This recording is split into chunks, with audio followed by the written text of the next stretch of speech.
we are all doing well. And we apologize for any inconvenience. There was some technical issue. That is why the meeting has started some few minutes late. We ought to have started at immediately 9. So without further ado, allow me to pray so that we proceed. Father, we thank you, we honor you, we glorify your name. Thank you for bringing us here, and thank you for gathering us here so that we may have discussions on matters business and entrepreneurship. Lord, we pray that you may guide us. We pray that you may lead us, even for those who are still trying to connect. Lord, we pray that you may hasten their network and everything that they are doing to connect. And at the end of it all, Lord, we pray for impact in our lives, in our businesses, and in our business ideas, that at the end of it all, Lord, your glory shall be seen in our lives. And as we grow holistically in our businesses and in our economy, Lord, for the glory and honor of your name. So we thank you, we honor you, we glorify your name, for there is no one else like you. And we pray all those trusting and believing in Jesus' name. Amen. Amen. Yeah, so once again, welcome to Unlock Young Leaders, Young Business Leaders Forum. This is our first business forum for this year. And we are very glad to host all of you. And we are very happy, and we were very happy, and we're still very happy for the turnout. Very many people have registered, showing much interest in business and entrepreneurship, and that is really encouraging. That it's that moment where people no longer look at career, that if you are trained as a teacher, then you're only looking for TSC to employ you. If you are trained as whatever, you're only looking for whichever body or whichever employer to employ you. But then people are getting into businesses, people are getting into investment, people are getting into entrepreneurship. And I think that is what we should encourage, so that at least as we cry out that there is unemployment, we can also be solution to those problems. As we identify those problems, we can also be solutions to those problems by creating job opportunities and solving other people's problems. People are actually being paid for solving other people's problems. If you want to be paid, don't go, asking for people for favors or whatever. Solve their problems and you'll be paid. And that can only be done when you create ideas. And these ideas, when you create them, do not just have ideas and then don't implement them, but then we implement them. And here we are today to learn at some of the best practices to ensure that the ideas that we have, we can implement them. The ideas that we've started implementing, we can grow them and we can make them and expand them to various levels, that we can solve people's problems and we can create employment, and we can even solve the problem of the nation and the problem of the world. So before we just get to our discussion, someone is raising up their hand. That is Kennedy Muiruri. I don't know if you have some issue.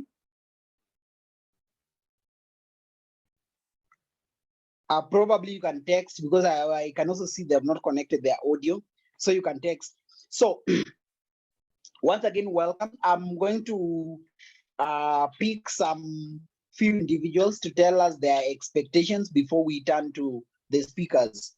Yeah, so I'm going to choose randomly some few people, 2 or 3 people, to greet us, tell us their expectation for this forum. And probably, if you don't mind, you can share with us, like, I have a business and I'm looking forward to doing this and this, and that is why you're encouraged to, or you're motivated to join the forum. Or rather, if you're looking forward to starting up a business, or if you've started up a business already, you can also let us know. But that is optional. It's not really mandatory for you to share that, but you can give us your expectations if you're in a capacity. So when I choose you, kindly unmute your mic and speak to us. So let me start with, today I'll start with unique names. So Bokarie Lahai. Bokarie, I'm sorry if I don't pronounce your name very well. I chose you because I wanted to know the pronunciation. But anyway, Bokarie Lahai. If you can unmute your mic, and if I didn't pronounce your name well, you can correct me. I'm sorry.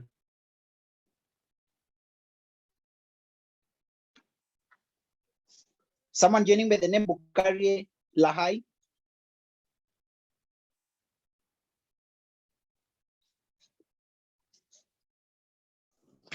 Yeah, good morning, everyone. Good morning. Yeah. The pronunciation is a bit better. Yes, I'm Bokarila High. Yes, any expectations that you have for this forum? Yeah, of course. I'm in Sierra Leone. Presently, I'm hoping on starting a social enterprise, which may be having an aspect of a business. So the expectation here is I hope that I will learn some of the key things that will be needed in starting a business. And I hope that from the panelists, the people I saw on the flyer, I know they will give us value on how someone can navigate through starting a business and some of the key things that are necessary when running a business. Oh, thank you so much. Thank you so much, Bukari. And all the way from Sierra Leone is doing. So that is encouraging. Thank you so much, brother. It's really encouraging because this is 6 a.m. in Sierra Leone presently. Okay, thank you so much. And I hope your expectations will be met. And we hope we'll interact more. Yes, now next, let me choose Moses. Yes, your name or you're joining with a device that is named Moses. It could be a Pale if you're a Kenyan. It could be Ipel if you're from Europe, like some of us, or a Pale. Yes, so Moses, you can unmute and speak to us. So hello everyone. I'm Moses Ipale. I'm actually from Kenya. At the moment, I'm still a student, but I saw the post in LinkedIn and was very excited because I'm trying to think of starting a business, and my business is actually to start a marketing enterprise so that I can do the advertisement in terms of copywriting, because I have the skills in copywriting. Oh, that is great. That is great. Welcome, Moses Ipale. Thank you. So the next for gender balance, let me pick Martha Imweno. Hello. Martha. Hey, good morning. Good morning. My name is Martha. Hello. Hello. My name is Martha. Yes, Martha. I'm glad to be here, and I have been doing business, just small scale business, if I may say. And kindly mute your mics if you are not speaking. And if you want to speak, kindly just raise your hand and then we'll give you an opportunity. Kennedy Muirui, kindly mute your mic. We will give you an opportunity. Yeah, Martha, you can proceed. Sorry for the interruption.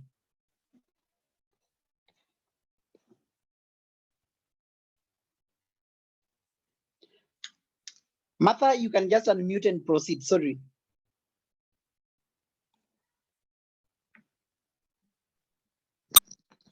Sorry for the interruption. My name is Martha Imweno, and I have been running small businesses.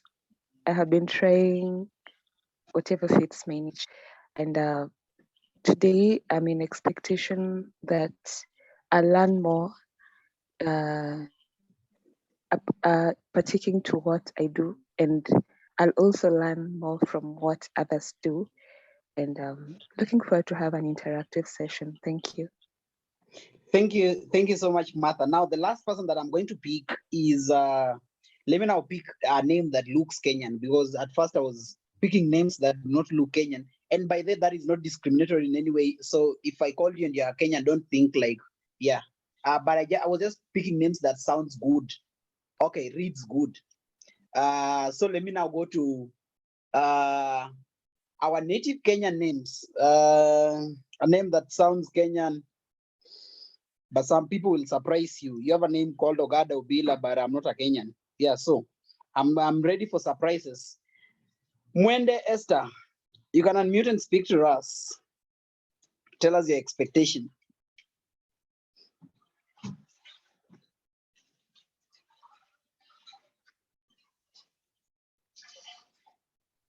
Hi everyone, my name is Mwende Esther. My expectation today from this meeting is that I learn more about business, and that is more of leadership in business. Thank you. Oh, thank you so much, Mwende. Thank you, thank you. Now, once again, welcome for those who are just joining. Yes, I was waiting for several people to join so that I don't keep introducing myself, but at the moment I will do. For those who will not have joined by the time I've said my name, I will not say it again. You can read it from Zoom. My name is Ogada Obila. Yes, I'm a Kenyan. I'm a native Kenyan. For those who are deceived, I'm a native Kenyan.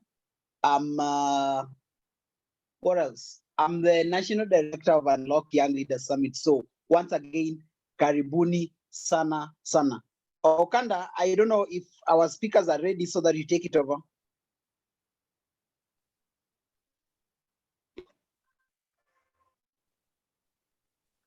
Yes, good morning, Ogada. Hope you're able to hear me well.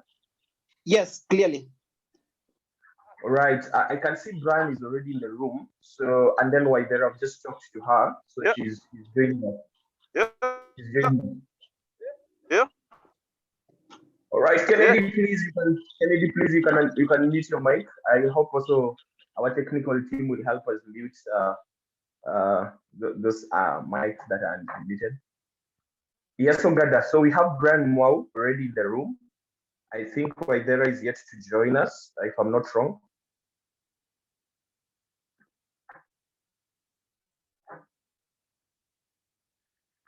Ogada, should I proceed? Yes, Eugene, you can proceed. All right. Okay.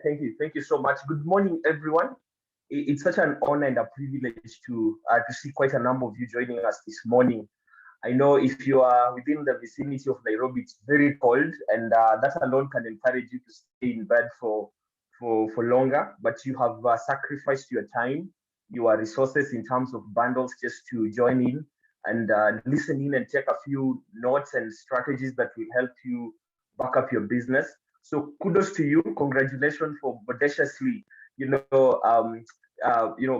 just confronting such events like the calls to be here. I know there are people I've had one of the participants who joined us from who is joining us from is it Sierra Leone or somewhere.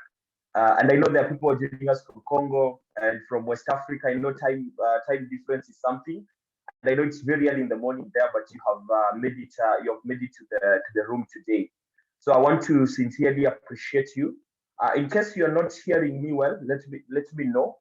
But I hope I am audible. Ogada, you can confirm that kindly. Yes, you're very audible. Thank you. So once again, good morning. For the purposes of introduction, just allow me to do something here with my gadgets so that I'm able to write. Hope that is okay. All right, so for the purposes of introduction, my name is Okanda Eugene. For those who have never met, we have never interacted. I'm the CEO and the founder of the Unlock Young Leaders Summit. So basically, Unlock Young Leaders Summit, to put things into perspective, we are a registered youth organization serving currently in 3 counties where we have done a few activities.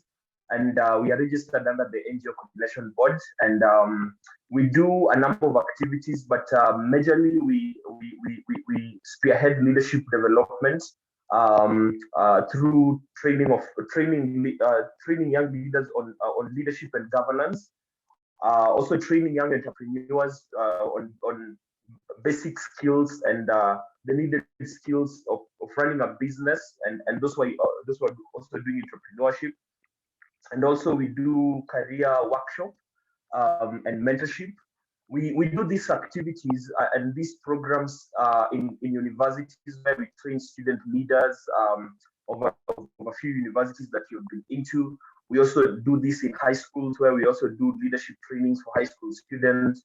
and career talks in high school students. And then the other thing also we do leadership conferences. I think up to this point we have done two. One we did one at the International Leadership University, and I know a number of us who possibly are here joined us that day. I think it was last year in December, and we also did another one at ZTech University this year in March, and we had quite a number of young leaders who joined us. So basically that is what we do, and we are excited. This is the first program for the young business leaders.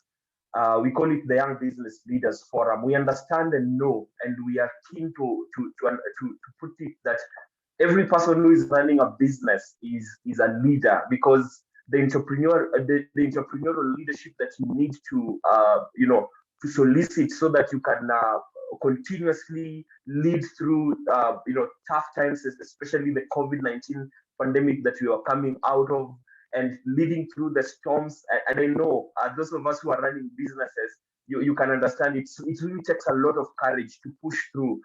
And I want to also recognize and put it that I was just checking through the registration data, and we had people who are already in business, those who are yet to start business, and some of you started businesses that didn't work, possibly because of one reason or another.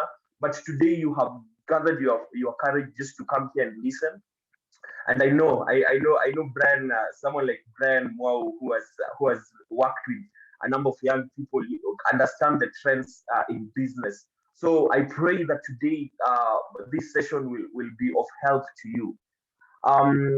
The other thing that we also just need to know, just to put a few in-house rules here, I will request you to mute your microphone unless we have appointed you to speak, so that we reduce any unnecessary background noise that can hinder communication from one end to another.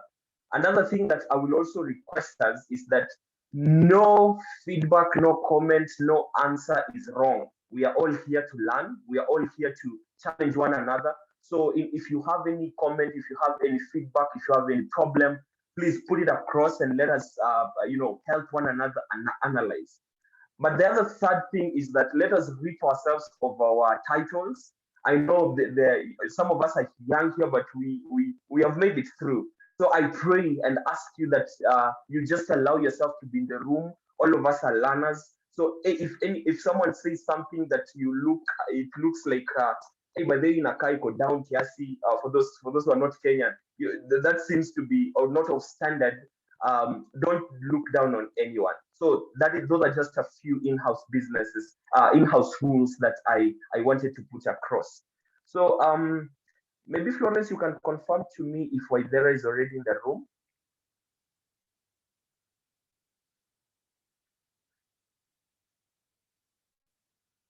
A moment, please, getting back to you.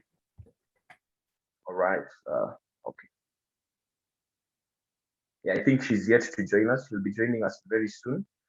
But before we start, I don't know if there is anyone who has a burning comment, or you just want to say something of essence before we roll into the panel discussion.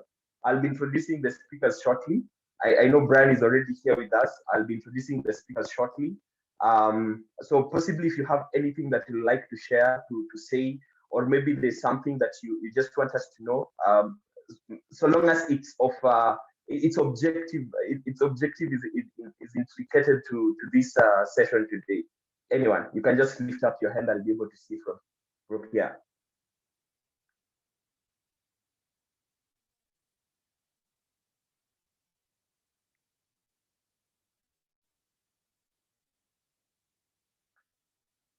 I am not seeing any hands.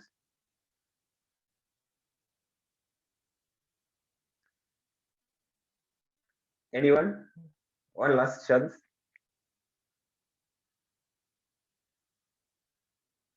All right, so if there is no one, I think at this point, we will just go ahead and start with Brian as we wait for Waithera to come in. She has confirmed she's coming in shortly.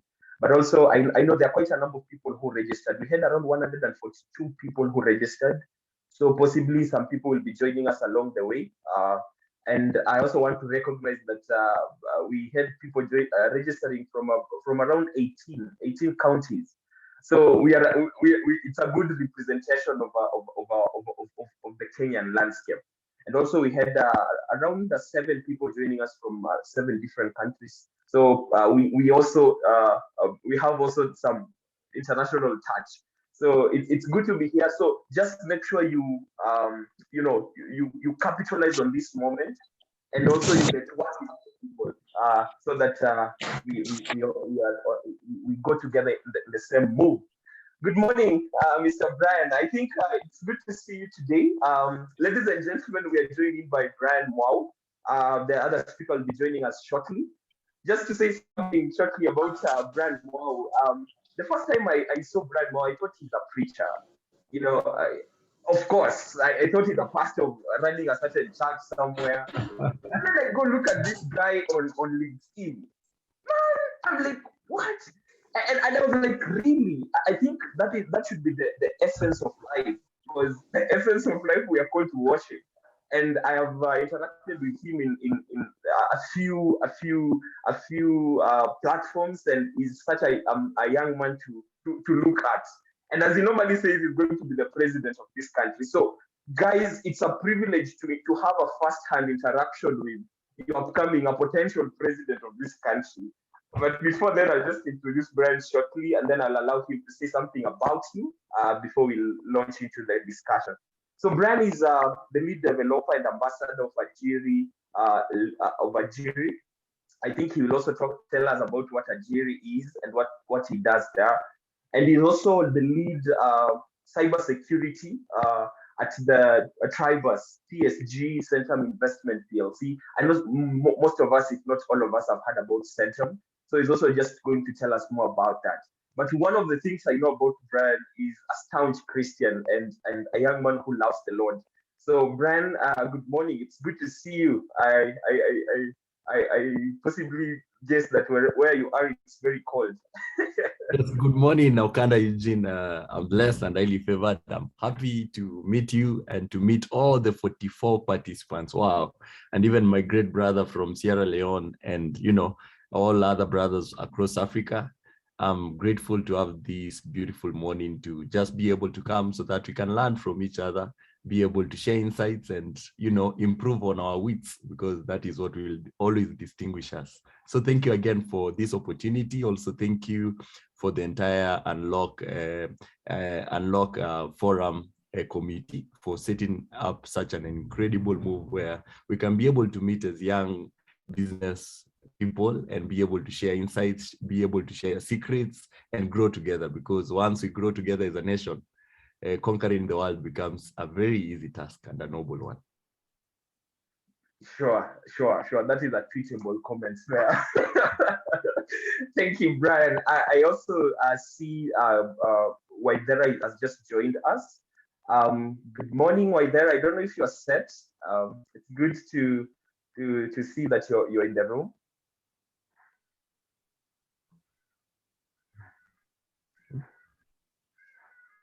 Good morning, Waithera. You able to hear me?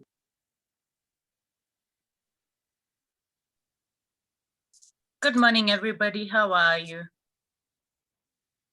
Good morning. It's good to see you, Waithera. How are you doing? I'm very fine, thank you. And you? Good morning to everybody.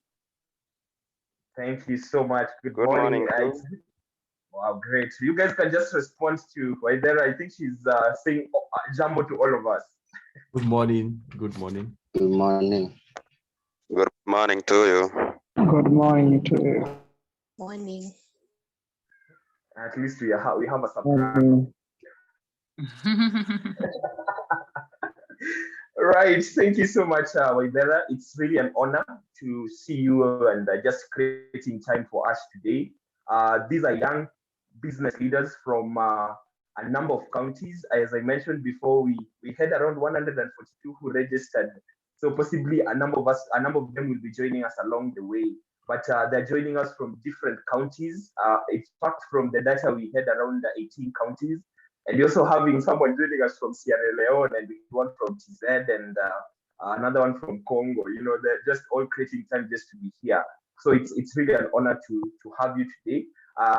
Maybe, ladies and gentlemen, just to introduce Waithera.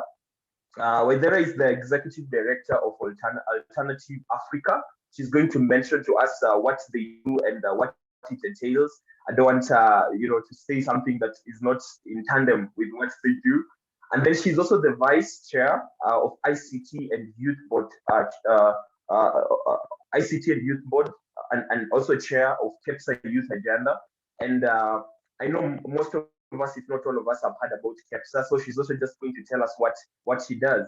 So back to you, Waithera. Maybe you can just say something about yourself in conjunction with what I've said.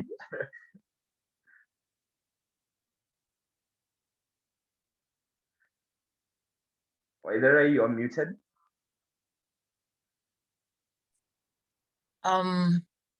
Yes, thank you very much, Eugene. And let me take this opportunity to say that this is quite impressive, just hearing that this is a meeting of business leaders, not just business men and women, because leaders have others following them. So I believe that beyond the 40-something that are here, every one of them is representing a certain number of people. So we actually have more than 44 here. Who knows, perhaps 500, 1,000. So I think that is amazing. And I hope one thing that I have heard is that it's also a group of Christian leaders. Was that right? Yeah, So that's we are talking of young Christian business leaders. I want to applaud you actually for taking that stand and going beyond the spiritual and being keen on the role of the marketplace in terms of evangelism. So who is Waithera Gaido?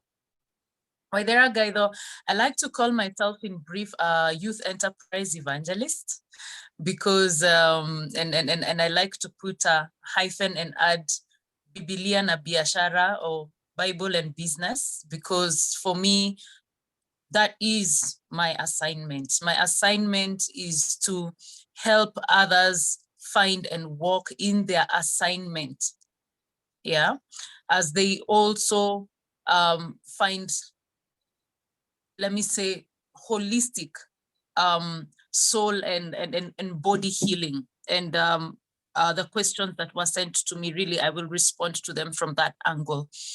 But I am the founder of Alternatives Africa. Alternatives is an accelerator for youth-owned micro and small enterprises, which I established 8 years ago. And what we do is to provide affordable financial and non-financial business development, training, and support services until the age of 40. So we basically have what we summarize as an affordable ecosystem, which includes the mother company, which does the advisory, the consultancies.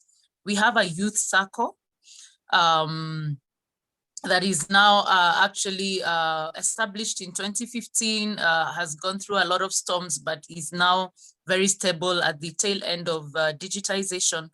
We have the Intercounty Young Entrepreneurs Association, IEPA, which is a network of young entrepreneurs in all sectors.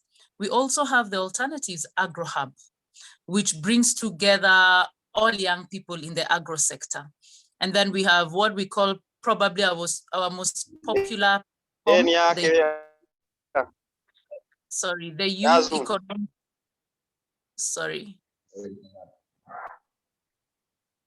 the Youth Economic Dialogues, which is our platform for advocacy, where we bring together young entrepreneurs, the public and private players and decision makers and policy makers, and once in a while, the development partners. So through those 4 programs, we ensure that any young person who's committed to their future is part of an ecosystem that will support them up until the age of 40. So that is 18 to 40. Because of that, we plugged into the Kenya Private Sector Alliance. So Alternatives does sit in KEPSA as well as the Agricultural Sector Network in both governing councils. And the purpose of this is because we as young entrepreneurs need our voices amplified.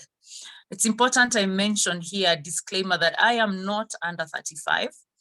I just decided that after I turned 35 that I wanted to finish what I had begun as a youth. And so I am more or less now a youth enterprise expert that's keen on building institutional frameworks for youth within organizations like KEPSA, ASNET, and any other huge decision-making organizations, the UN and all that.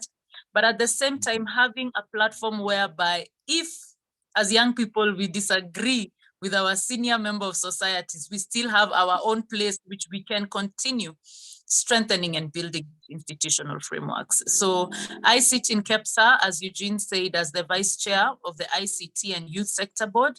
I also co-chair the Agricultural Sector Network. And all this is to ensure that the youth in our ecosystem are able to have their voices amplified in platforms whose voices are heard louder. Back to you, Eugene.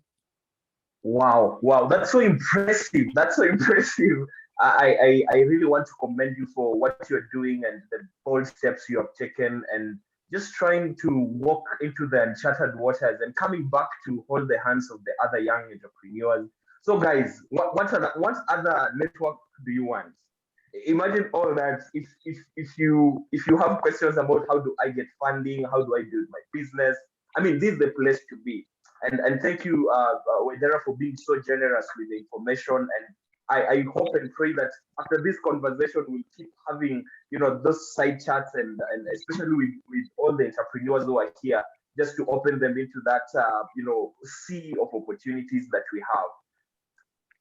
All right. So maybe at this time, I also want to Brian Mwao. We also joined in by Brian Mwao, who is also a lead developer and ambassador of Achiri's, initiative. I don't know, Brian. Maybe you can add some flesh on that and just tell us what do you do? What does that entail, and many things that possibly like to share with us. Thank you very much again, Okanda. And I must start by commenting that it's a good privilege to share a platform, the panel with Waithera Gaido.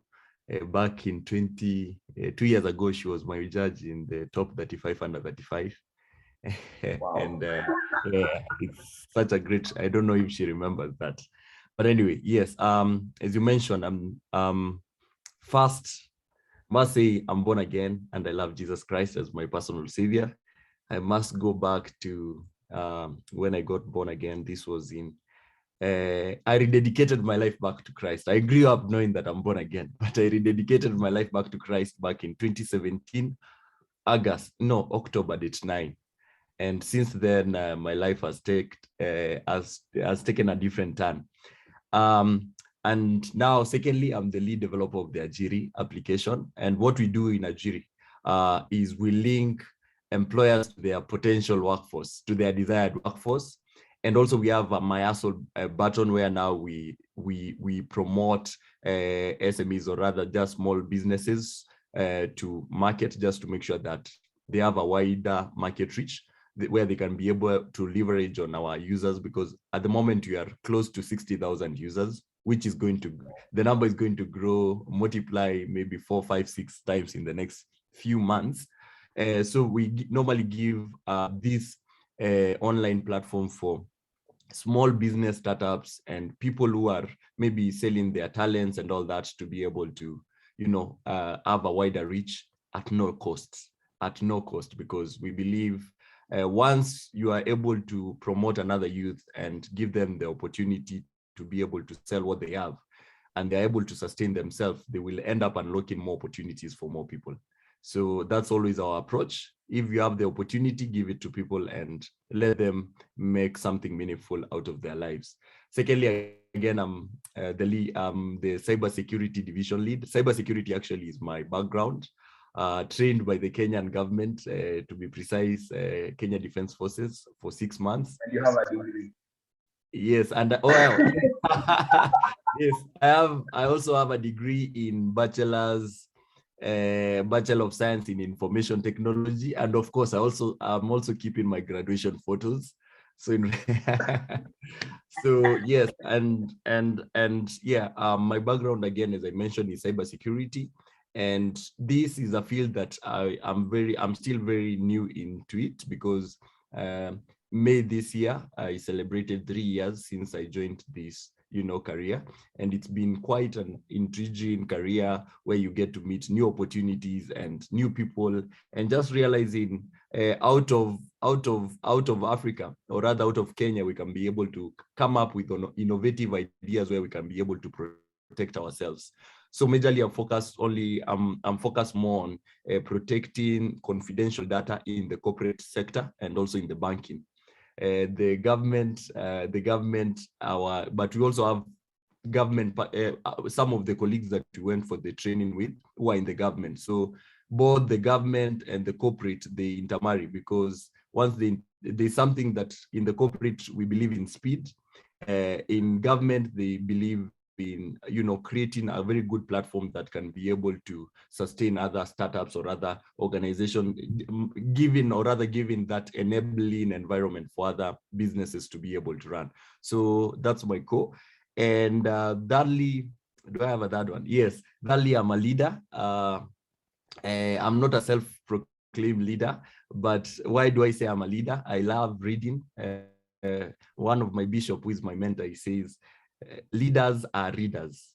And if you want to, always remain at the top, just make sure that you keep on reading and reading. So I love reading. Even this morning, I was reading a book called Success Systems, just to prepare for this session. And yes, so and I go to church, to Winners Chapel International, Nairobi. The word international. So the brother in Sierra Leone, I believe you have Winners there. I'll be coming to join you soon. And when I'm in Sierra Leone, I'll be able to give you a shout. So that's, and maybe just also give another highlight on Ajiri. Ajiri started as just a noble idea with the passion for the youth. I have a great passion for the youth since early time, because I graduated in 2016, November, and all through 2017, those who live in Kenya, 2017 was an election year. So I quite participated in the election time during that time, and the campaign season during that time. And I remember being promised a lot of jobs by those politicians. But it was a great opportunity just to be able to go around Kenya and be able to campaign, and also to help with the good promises of the Big Four agenda, which actually we've been able to achieve looking back. And after that, after the elections in August, I found myself jobless again.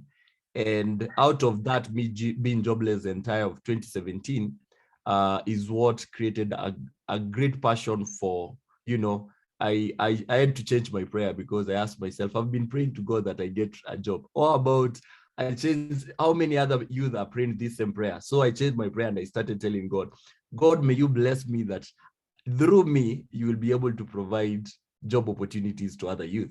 And 1.5 years, a few months later, this dream came to pass. We launched Ajiri in May 2019. And since then, I've been able to see over 600,000 individuals be able to benefit from the program. And after we started building the Ajiri as only a team of 5 students, by that time we were still on the cybersecurity training program.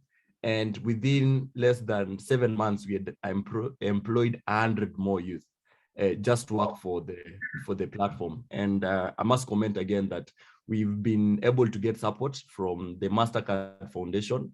To date, they've been able to give us a grant of $1.7 million.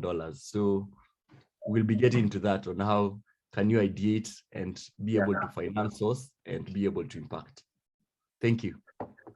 Wow, thank you. That's a lot. That alone is just inspirational. I hope, guys, we are getting our minds tickled and just trying to ask ourselves a number of questions, even from that, submissions from the speakers. But I'll start. I'll put a question to you, Waithera. In our generation today, in the time that we are living, starting up a business looks like it's fancy, it's just saying it looks so good when you tell someone I'm on my grind, I'm building my business. But really, what does it take to build a business in this generation, in time when there is so much economic crisis, when big companies are closing down, and really it looks like things might not work. And you, as as the founder of the Alternatives Africa, you are still striving and going and putting in work and all that. So what does it really take to build a business? Because in our the participants here today, we have people who have just started business. Some of them are in business, and some of them, their business didn't work. So they're coming to look at strategies, and even some of them are struggling in their business. So really, what does it take to build a business?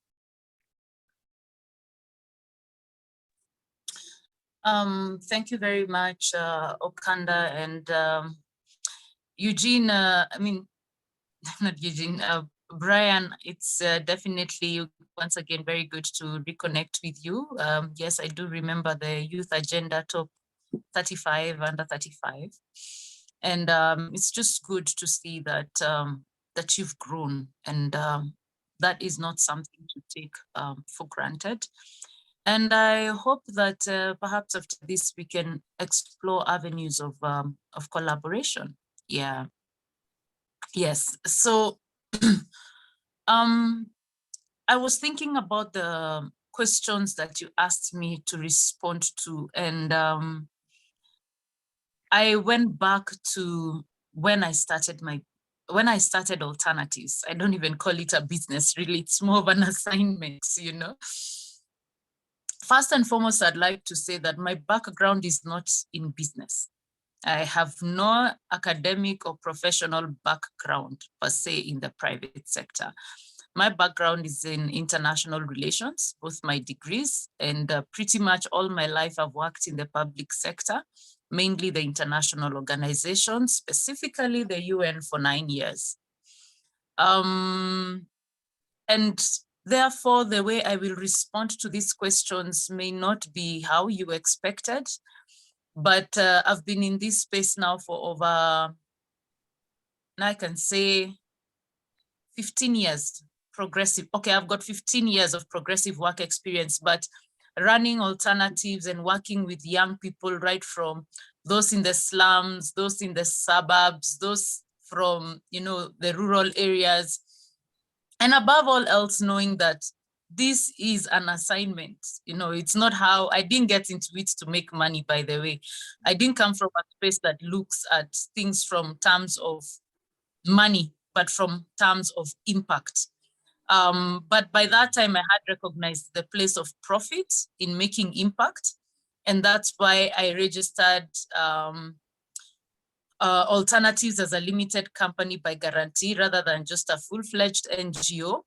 And why it was also called Alternatives, because as Brian said, leaders must be readers. And at that time, I was reading a book by Stephen Covey called The Third Alternative, which I think after the Bible is the next book everyone should have under their pillow. And this book speaks of synergizing, that yes, we do have we always have the binary of either black or white, hot or cold, but you'll always have, there'll always be a third alternative that is greater. So in our case, there is profit and non-profit, but either or cannot transform the world. So the third alternative is when you synergize the pillars of the non-profit and the pillars of the profit to create a greater alternative. And that's how Alternatives was formed. But before I did that, there are a number of things that I did. And I'm here to speak to you as leaders. You are business leaders, but I want to tell you something that the systems of this world will never tell you. That before you can build a strong business, you must build a strong you. You must discover your worth. You must know who you are and whose you are. Because if you don't have a firm foundation, I can tell you, the marketplace, you will be torn into pieces, you will be frustrated, and the systems of this world will never allow you to go far. There's a reason why 5% of the people in this world control 95% of the world. And there is a reason why of those 5%, there's still those that are called the kingly 1%. So everybody who wakes up in the morning wakes up with an aspiration to get wealthy, with an aspiration to meet each and every one of their needs. Since time in history, why haven't they?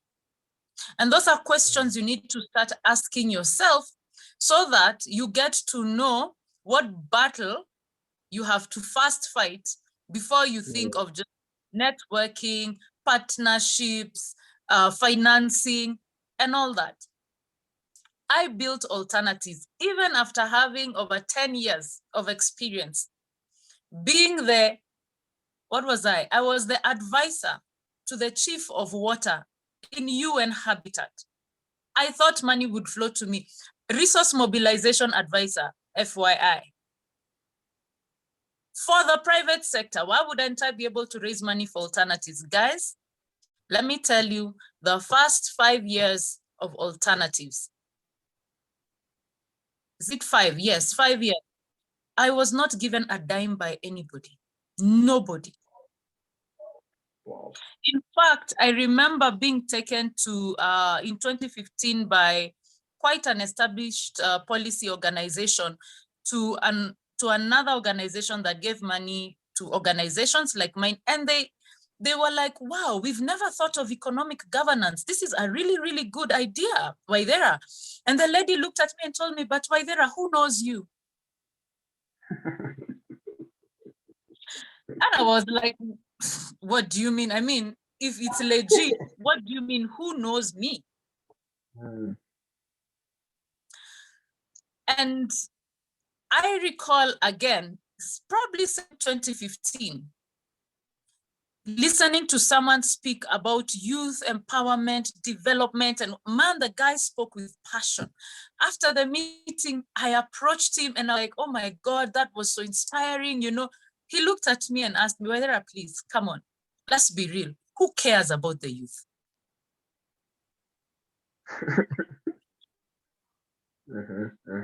It was like a punch on my chest.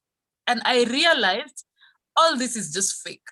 Youth is just a nice way of fundraising these days, you know? So really, you're pretty much on your own. And that's when I went back to my closet and asked God, what is this about? You know? And why I'm telling you this is that, one, I had a closet to go back to. In other words, I have God. He's my foundation. I could go back and tell him, this was your idea. I'm not a private sector person. This was your idea, not my idea. I registered alternatives, I think 2 years later when it mushroomed. And people started asking, where's your office? And I knew, oh my goodness, I need to get an office, you know? And this started with 10 young people in Kamulu because their leader had really harassed me to go and mentor the youth he leads during a UN Habitat training. And I thought it was just excitement. He followed me for 4 months. So I told him, put people together. The first question I was asked is, how do you deal with the fear of success? I had never heard of the fear of success. And the second was, if someone has a challenge, can they make it in this life? And I wondered, who doesn't have a challenge in this world? So what I did when I realized I will not raise money, I decided to mobilize skills. So I started asking people to contribute 10% of their skills. When you look at alternatives branding, it is first class, international standards. I have people have given business cards and they've told me, oh my God, I've met these people in New York. And I roll my eyes like, never been to New York, you know. But that is someone who contributed his skill. And so for the first years of alternatives, we mobilized skill. And that's an idea that God gave me. And that is how alternatives was able to survive the 5 years within which businesses collapse. So that's my first point. You need to have a very strong anchor in God. We used to say when Kitambo, we used to say, it's not until you go, you know, either you are sent or you went. In other words, did God send you? Amolijipeleka. Because God gives provision for his vision. Yeah. And yet there is times of testing, but somehow you will make it through. His is a strong anchor. The second thing is yourself. Your self-confidence, your self-esteem, your self-value determines your courage and your confidence. In business, you cannot make it without confidence. You have to learn how to sell yourself and sell your business. Okay? And you must, I saw a question on personal branding. It starts with you. What's your vision? If you ask me, Waithera, what's your vision? I'll tell you my vision is to contribute to socioeconomic development, first in my country and second in my continent. Wow. How do you plan to do this? By providing affordable financial and non-financial business training, development, and a support system until the age of 40. What is your purpose? To create employment. How are you going to do that? My first vehicle is Alternatives Africa. Waithera, what would you say as a person is your tagline? God hard, work hard, fun hard. Waithera, how can you summarize alternatives? Business, policy, money, markets, machinery. Wow. So when you ask me what's the vision of alternatives, to contribute to socioeconomic development for national and regional transformation, because it's my baby, it's my vehicle. So every one of alternatives programs and alternatives carries my vision. So you have to start from within before you can go without. It is within that you discover your passion. Your purpose and identity is inside of you. God put it before the foundations of the earth. Your destiny and purpose is not out there. It's already inside of you. You discover it from within. Once you are clear about yourself, the next thing is your work. You need to discover what's your purpose and your identity. Please, guys, don't start businesses just because you're hearing there is money in that business. Sure. When the storm comes, and for sure it will come, you won't survive because you do not have the strength from within to survive it. You do not have God's call and guidance for it. You're just looking for it for money. Money is like a kite. It will keep making you'll keep seeing it higher and you want to go with it. Then one day you'll just drop and the kite disappears somewhere. Last but not least is your influence. And that's where all the questions Eugene asks fall.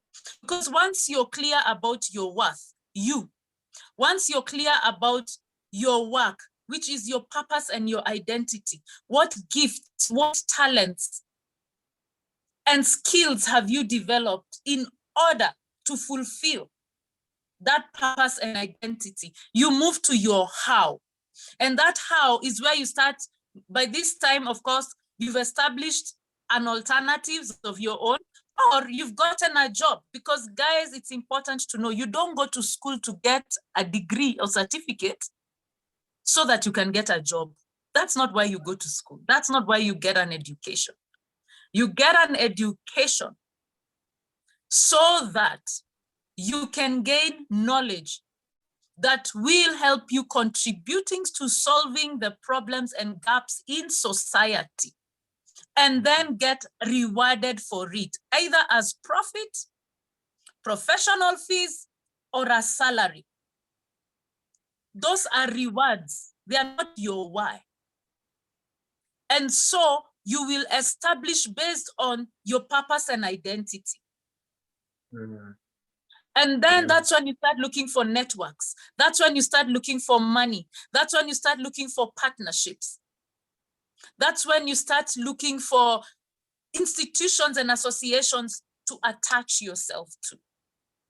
So let me not build on it further than that, but I have to be honest with you. If you just come out and start saying, where do I get partners? Or how will I get money? I can see guys are very excited about that $1.7 million Brian has spoken about.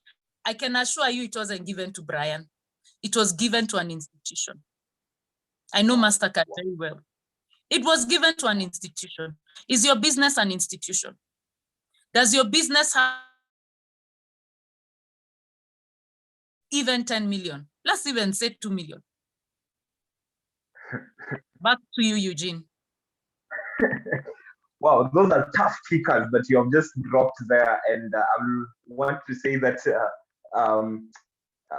I think you have really, really inspired my thinking in terms of how do we build. And you started by saying that you are not building a business. You went there to do an assignment, you know, and an assignment is a place of impact, impacting your community, impacting your society.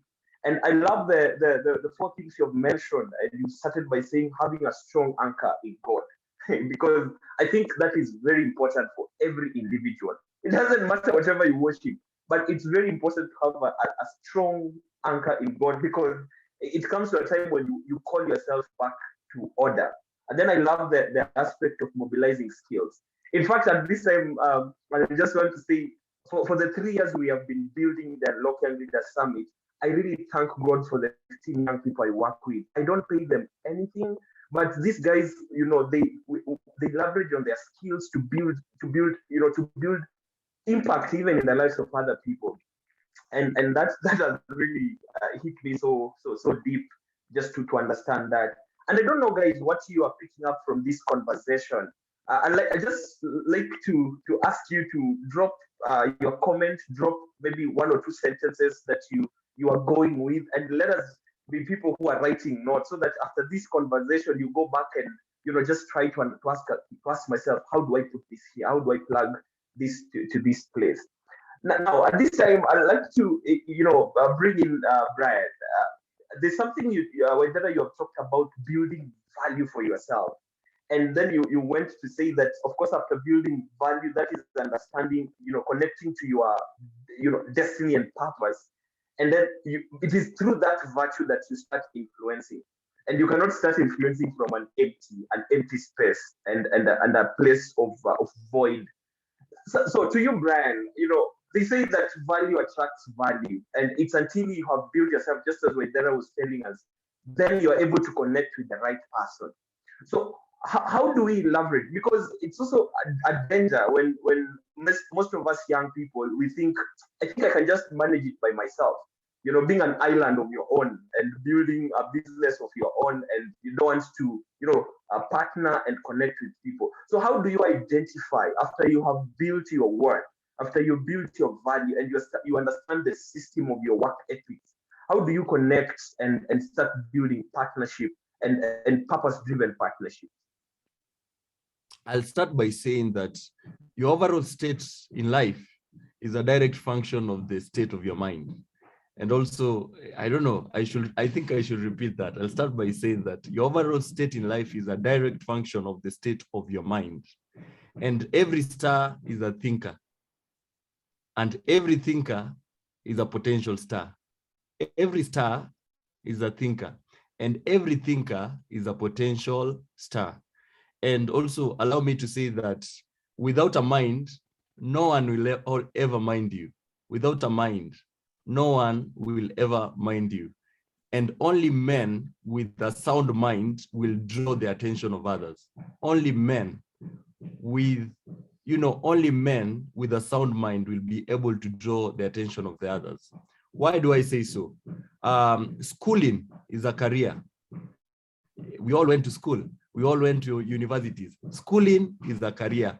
but education is what really matters. And education is the ability to be able to absorb, equip, and be able to equip yourself and be able to use information acquired all through during your your schooling process, and be able to transform that to something that is of tangible gain. And I will say that it's your mental exercise that will produce excellence. You have to exercise your mind. You have to exercise. And how do you exercise your mind? It's through reading. It's through, seeking information. That is what will produce excellence. And one last point before I get to explanation, I'll say that the use of your brain determines your level of your gains. The use of your brain determines the level of your gains. The use of your brain determines the level of your gains.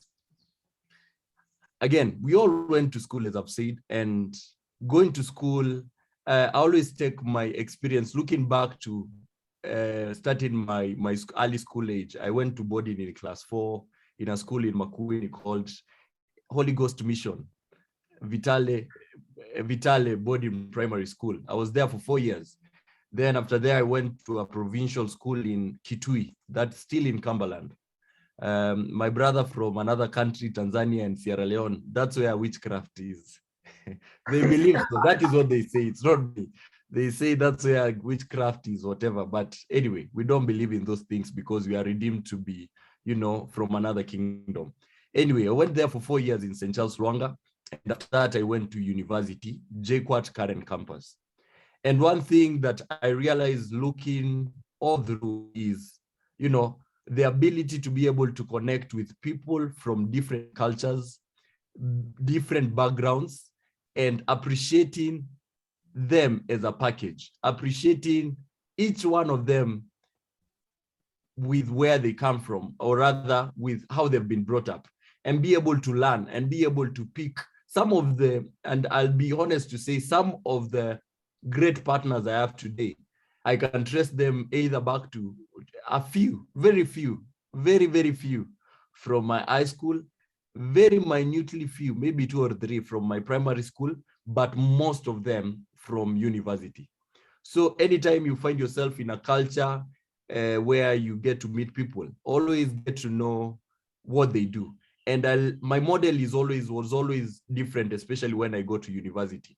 My model was, my dad would drop me to school, but then there were some well-distinguished students who wouldn't go without noticing, and they drove better cars to school than even what my dad used to drive. So I ended up befriending them because these are friends you need to keep. But little did they know, I was not actually interested to keep them as friends. I actually wanted to know, what do their parents do? Because at the end of the day, university will bring you at a level, despite what your parent is doing and what mine is doing, we are all in the university level and we are all in the same school. But what is making your life better than mine, it means that your parent has to be doing something. And tracing my steps back, I remember by the time I was that year, on my 4th year student, I was the academic secretary of the institution. I remember we ended up with my friend getting a very good business breakthrough because one of the parents of the students was selling a piece of land in Karen, and the piece of land was going for 100 million.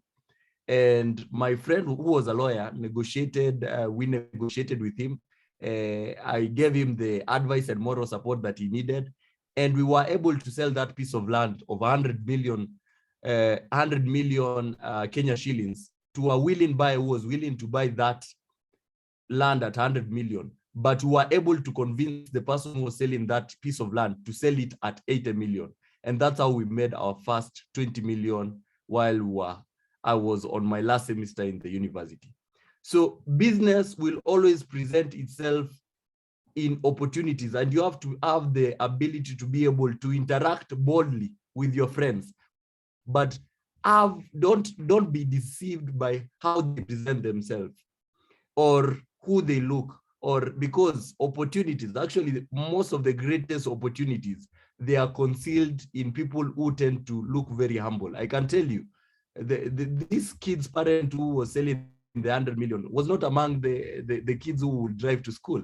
And that's when I realized the more you grow old, the more you grow wealthy, is when you become, you start losing value to things, and you start gaining more value to impacting a generation, or rather impacting men. And allow me to say, to add this one more point, that reasoning, when the place of mind is well understood, prayer will be shorter and life will be richer.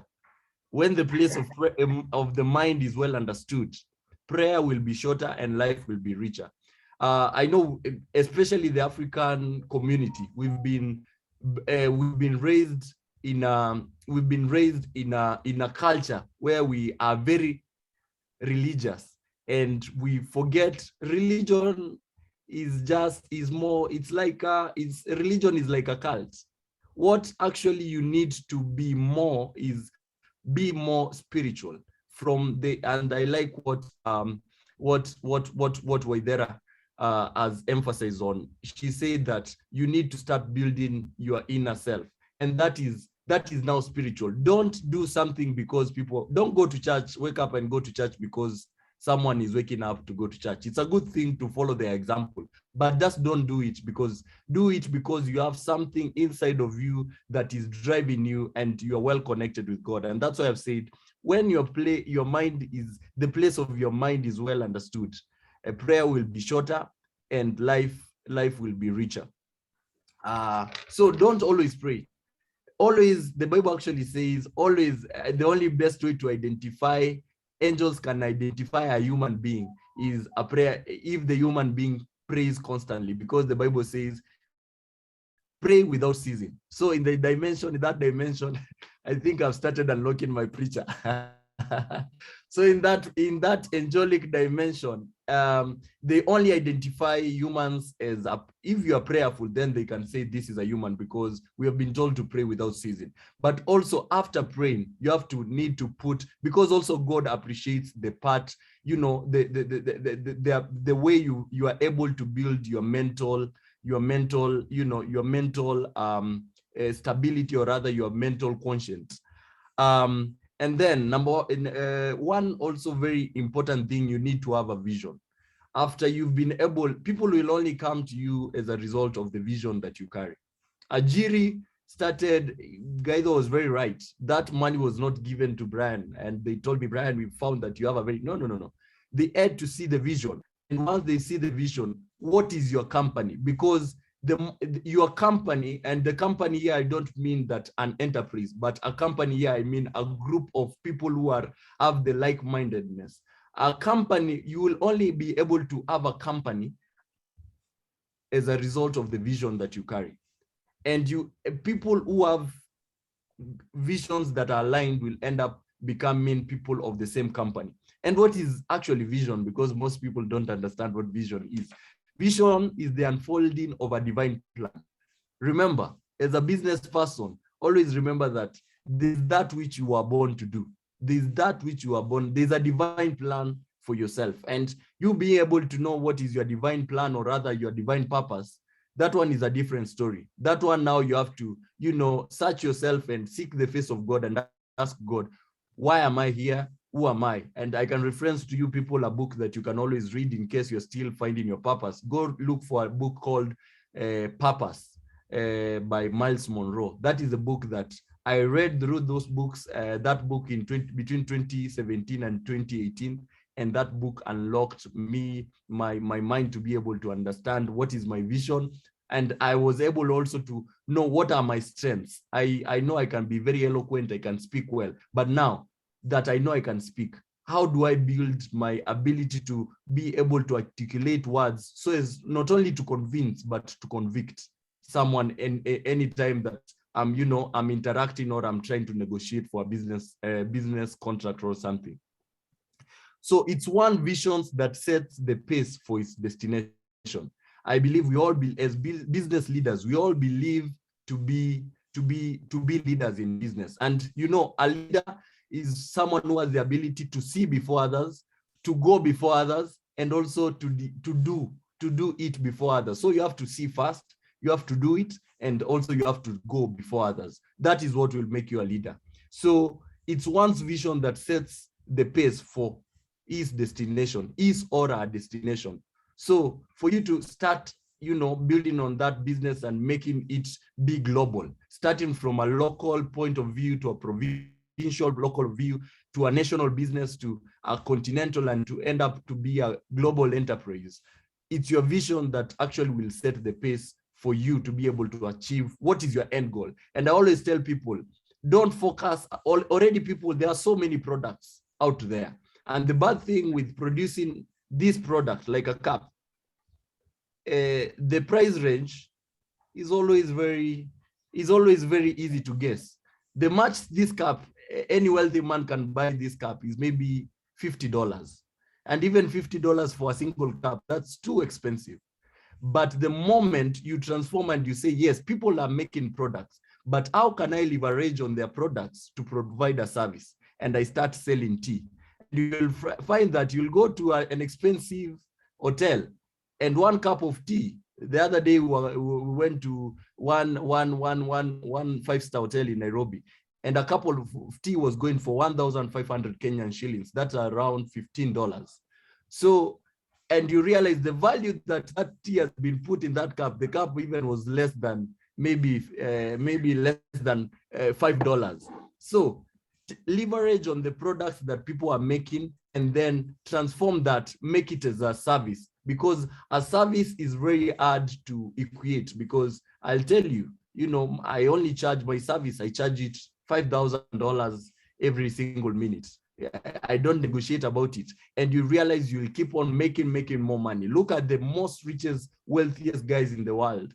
They are not only, they just use product production as a way of impacting people and be able to reach out to people. That's why even the wealthy people are developing cars. They are not developing cars because the likes of Elon Musk, because cars can give you good profit. No, they just want you to sell you the experience. And that's where the real value is. Service. So make sure that, number one, if you're running a business, be able to go and identify the core. What service am I giving to these people? Or rather, what is that one thing that I'm helping my community solve? Then allow me to say, as I close, allow me to say, the only way to transform your mind is through information. And nothing renews the mind like news. Nothing renews the mind like news. If you want to renew your mind, seek news, information. You realize news, and not just news from anywhere, news from insights from books from people who are credible, who have credible ideas. Read biographies of rich, wealthy men, great business startups. There's one book I can recommend for every business personnel here. It's called Startup Nation. You go read that book. It's about Israel, how they were able, they are able to incubate ideas and make them global, transforming ideas and make them, ideas that can be replicated in other nations and work. Today, Israel is a desert, but it's leading in terms of agricultural export. What are they doing different from Kenya? And Kenya, we are blessed. You can actually literally plant anything in Kenya and it can grow. Every extra information enlarges the capacity of your mind. Every single, including this forum that we are having here today, that extra information that you've gained today has enlarged the capacity of your mind. And information also enhances qualitative reasoning. Remember, when you start drawing, because my question was again, how do you build up a company, or rather, be able to attract people of like terms, like-mindedness, who are able, not only to bring, but also bring value in terms of counsel, in terms of advice. So how do you able to retain these people? If I can name to you maybe top of my friends, you will realize they are either top CEOs who are doing very well, they are business mentors, and unapologetically, you will find that most of them, they are at least 40 years and above, and most of them, they're married with good families, and they're running, big business enterprises. But how do you retain this circle? Because, you know, acquiring is very easy, but sustaining can be hard. So information is what enhances qualitative reasoning. Information is what enhances your qualitative reasoning. How can you be able to sit with a group CEO in the same room and be able to exchange ideas and be able to reason, help him reason? You know, by the time someone is engaging you in a conversation, they are trying to reason. They are trying to, you know, to use you as a catalyst so that you can be able to give them information that that they can help them in decision making. Also, allow me to add on this: every great mind is an informed mind. Every great mind is an informed mind. And we also always say, like terms attract each other. So if you become a great mind, you'll also start attracting great minds. And the secret to a great mind is be informed. And also, again, great minds are, you know, minds of references. Like I can tell you for sure, some of these wisdom nuggets that I'm sharing with you, I've drawn from this book of Success Systems by David Bishop Oyedepo. And in this book, it's actually a book that can help you be able to build a business from the beginning to the end. How do you can be able to strategize a business, be able to put down, you know, systems that you need to put, that even when you are dead, even when you are away, your business will not die with you. So as I said, great minds are minds of references. Anytime you are saying a point, don't just say a point because it's what you think. Reference from somewhere, and that's why people will create value in you. And then again, information acquisition is what guarantees transformation. One thing I believe is, today after this maybe forum, one person will be convicted. And if that at least one person will be convicted to do something different, I'm inspired, because he's been able to sacrifice his time, he's been able to acquire knowledge and information, and that information has been able to transform this person to become a better person. And again, and you know, you realize even God acknowledges this. He said, number one, once you are born again, now one thing that God really focuses on is the renewal of your mind. But how do you renew your mind? Is by, you know, brushing and rubbing, you know, with the minds of great men who have gone ahead of you. And also rubbing your mind with the mind of God. And that is through reading his word. I don't know how many people have a physical Bible. So go get one. That is also a business secret that I've learned over time. And I can, you know, you always say, if you are a believer in the marketplace, you at least need to have one verse that you can share with people. So my verse for today is 2 Timothy chapter number 2, verse 15. 2 Timothy chapter number 2, verse 15. And the word of God says, study to show thyself approved. Study to show thyself approved. You have to read, like there's no shortcut. If you want yourself to remain a business leader, you have to read, because that means if you are a leader, people should be coming to you for advice. You should actually graduate from 10 years, 5 years from now. Each and every leader here should graduate not only to become a business owner, but also to become a business consultant. You are the people, the person that people can run to when they want, you know, to think of ideas that, you know, how can I transform my business from Centum 2.1 to Centum 3.0. I want to, you know, you give them insights on what to do. And also I like this one. I must add this one called 1 Timothy chapter 4, verse 13 and 15. It says, meditate upon these things, that your profiting might appear to all. So you meditate, you read, you meditate on all those things, and trust you me, there's no way you can meditate and read, because anytime you read, the change starts from within. And when the change starts from within, it will show from without. And as I conclude, before the anointing of speaking takes over, as I conclude, I would like to quote just a few examples, and you can write these examples down so that you can. There's one man called Anthony Robbins. Anthony Robbins, capital B, Anthony Robbins. he has grown to be actually a big cooperative, consultant, being consulted by IBM, US Army. Imagine one man being consulted by the US Army and also AT&T. One man. But what distinguishes this person? Go and check on YouTube on your free time about the story of Anthony Robbins, and you realize it's by reading that he's able to do this. The second example is Benjamin Franklin. We all know him. He was known to be one of the greatest philosophers in the American during towards America gaining their independence from France, I believe.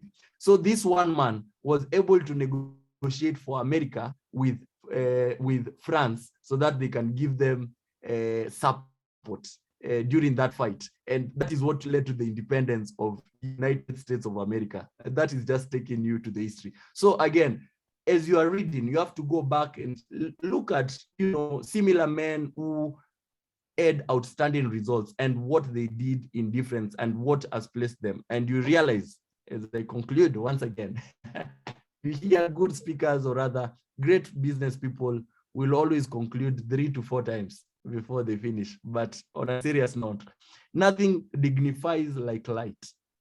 Nothing dignifies like light. And nothing enhances dignity like information. Nothing dignifies like light. And nothing enhances dignity like information. If you want to understand about light, go read Isaiah 60. And you really get to understand also the season we are in. It's becoming one dark time in Kenya. No mercy.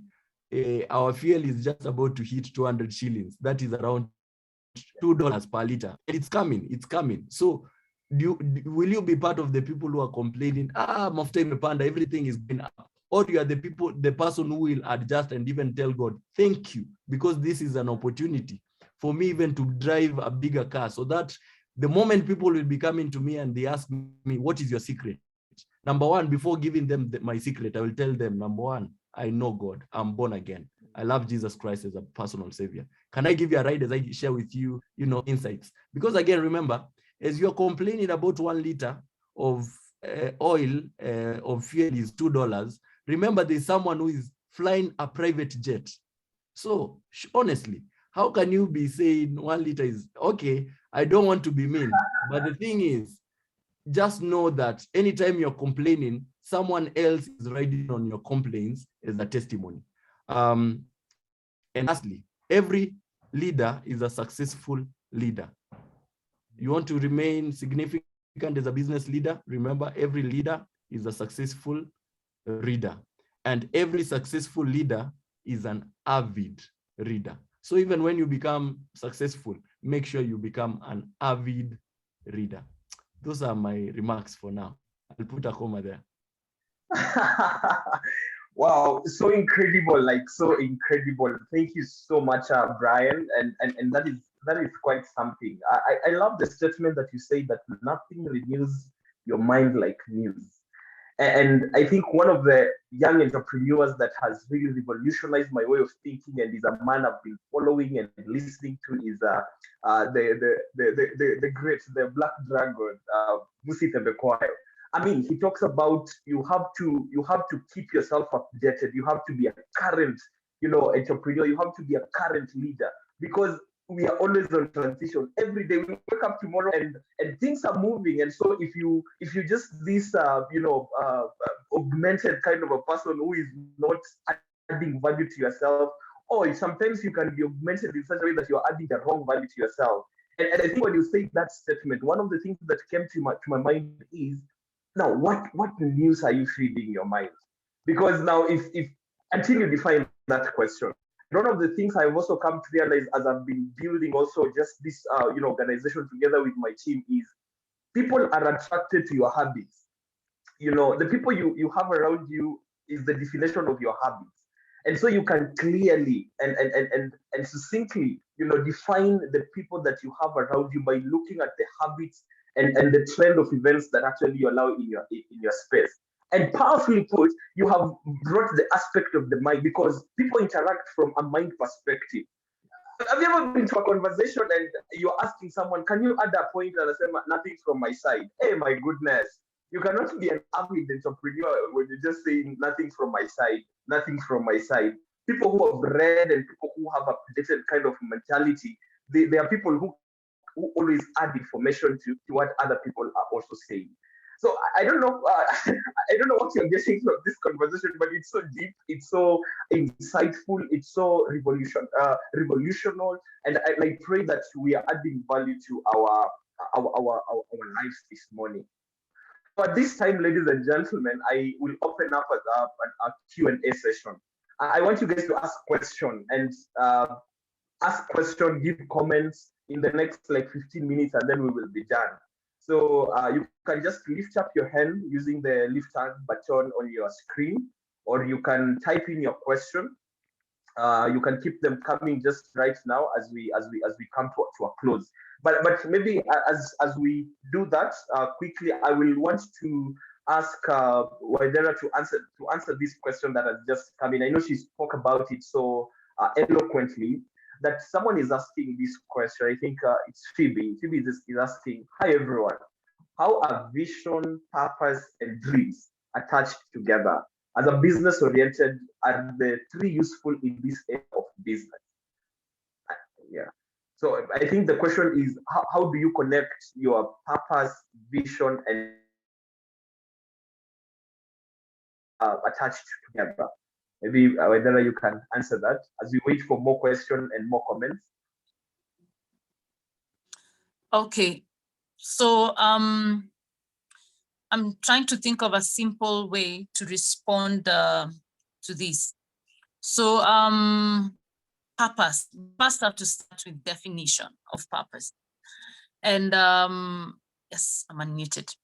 So we first have to look at the definitions of purpose, visions, and dreams. Yeah. So what is a vision? Vision is related with seeing. Yeah. So simply put, vision is what do you want to see? Okay. If you had all the money in the world, all the time in the world, all the resources in this world, and you are guaranteed you would not fail, what would you want to see? For me, socioeconomic development, first in my country, then my continent. That's what I would want to see. But number two, a vision is greater than you. You do not realize your own vision alone. You contribute to something around you. So for me, I cannot socioeconomic develop Africa or Kenya on my own. I can only contribute to it. So a vision is usually bigger than you, but you want to see, or rather you want to contribute towards its realization. That's a vision. Now, when it comes to purpose, I want to explain it through a simulation or a simple interactive conversation. You can answer yourself rhetorically or via chat. So how many kind of spoons do you know? You've got a tablespoon, you've got a teaspoon, yeah? You've got a soup spoon, you have a ladle, yeah? You have the one for mandazis. They're all spoons. All of them are spoons. But they all look different. Why? If today I gave you a teaspoon and told you, please, can you go and put that sand in the bucket? Here is the spoon. Or if I gave you a serving spoon, a big, the usual serving spoon, nile ya mchele, and I have served tea, I've brought sugar there, and I give you a spoon and I tell you, jiweke skari. You won't know what to do with me. You get confused. Why? Despite it being a spoon, it cannot fit in your cup. So what is the difference? The difference is one in its characteristics. A teaspoon is small. A serving spoon is big, it's wide. A soup spoon has depth. Nikikupatia kijiko ya kutengeneza samaki ama chips, you know, the perforated one. And I tell you, serve yourself some soup.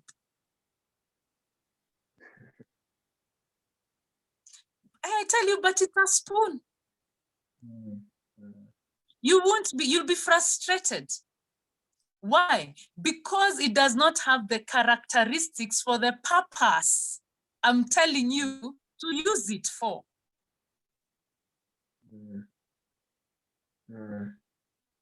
Okay? So what is purpose? Purpose is the characteristics that God has given you in order for you to fulfill an intended purpose, an intended assignment. So it doesn't matter whether you are as small as a teaspoon, as big as a serving spoon, or you're a ladle. Incredible. The issue is never about the size. The issue is about the purpose. Because if I give you a big spoon, serving spoon, to try and start tea, it's impossible. Sure.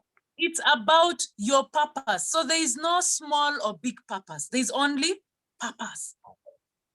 So your characteristics don't determine whether you are more important than another person, because you're a tablespoon or a dessert spoon, or you're a ladle, now huyu mwingine is a teaspoon. You can't do what they are called to do. You don't have the characteristics to do that.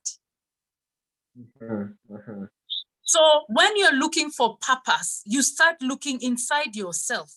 What are the gifts God has given you? What is this you're doing it? It's so effortless. Why can't other people do it? It's so easy. Everyone else is looking at you and you're thinking, wow, Brian, cybersecurity. Hey, what if you get it wrong? Huh? You're looking at them and thinking, surely, how do you listen to policy? All those words. How are you supposed to remember all those words? Why? Because of the way God wired you. When God says in Jeremiah 29:11, which is my foundational verse, one of my foundational verses, I have two, that God has a plan and a purpose. He's saying, I have a purpose. I have an intended goal for you. And then I have the plan. In other words, I have the roadmap on how you will realize that purpose. And he goes on to tell you, it is for good, not for evil. It is to give you a future and a hope. Incredible. Okay? So basically, when you hang around God, you know, I hear people saying, hey, it's hard to obey God. That mind of yours, compared to the mind of Christ, is not even a P. If I were you, I would learn to depend on the mind of Christ, whatever it takes, because that mind is infinite. That's why he has to be your number one partner. He will tell you things nobody else can tell you. Secondly, when God tells you obey me, it's not because he's harsh. It's because, like a small child, when I tell my child, usivuke barabara, it's not because I don't want her to cross the road to the other side. She may not have understood certain things about crossing the road. Secondly, I want to protect her. God can't protect you if you're not in obedience, because basically you're telling him, I have a mind of my own. And when you have a mind of your own, then you expose yourself to the enemy. And what can God do? God honors his word above his name. So he has given you free will. He'll just watch the enemy sift you. But what can he do? So you're the one who said you have your own will. But when he says obey me, is because it's only in his obedience that you realize that purpose.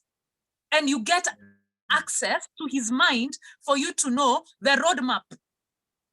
And that purpose is when someone tells you, Guys, you're so gifted in this. Everybody is telling you that. It comes so easily.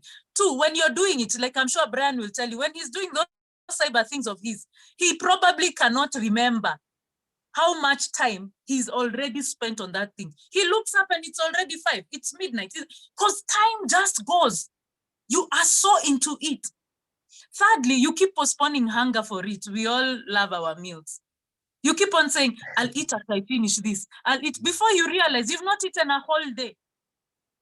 Guys, 2 years ago, and you should know how big I am, I had malnutrition.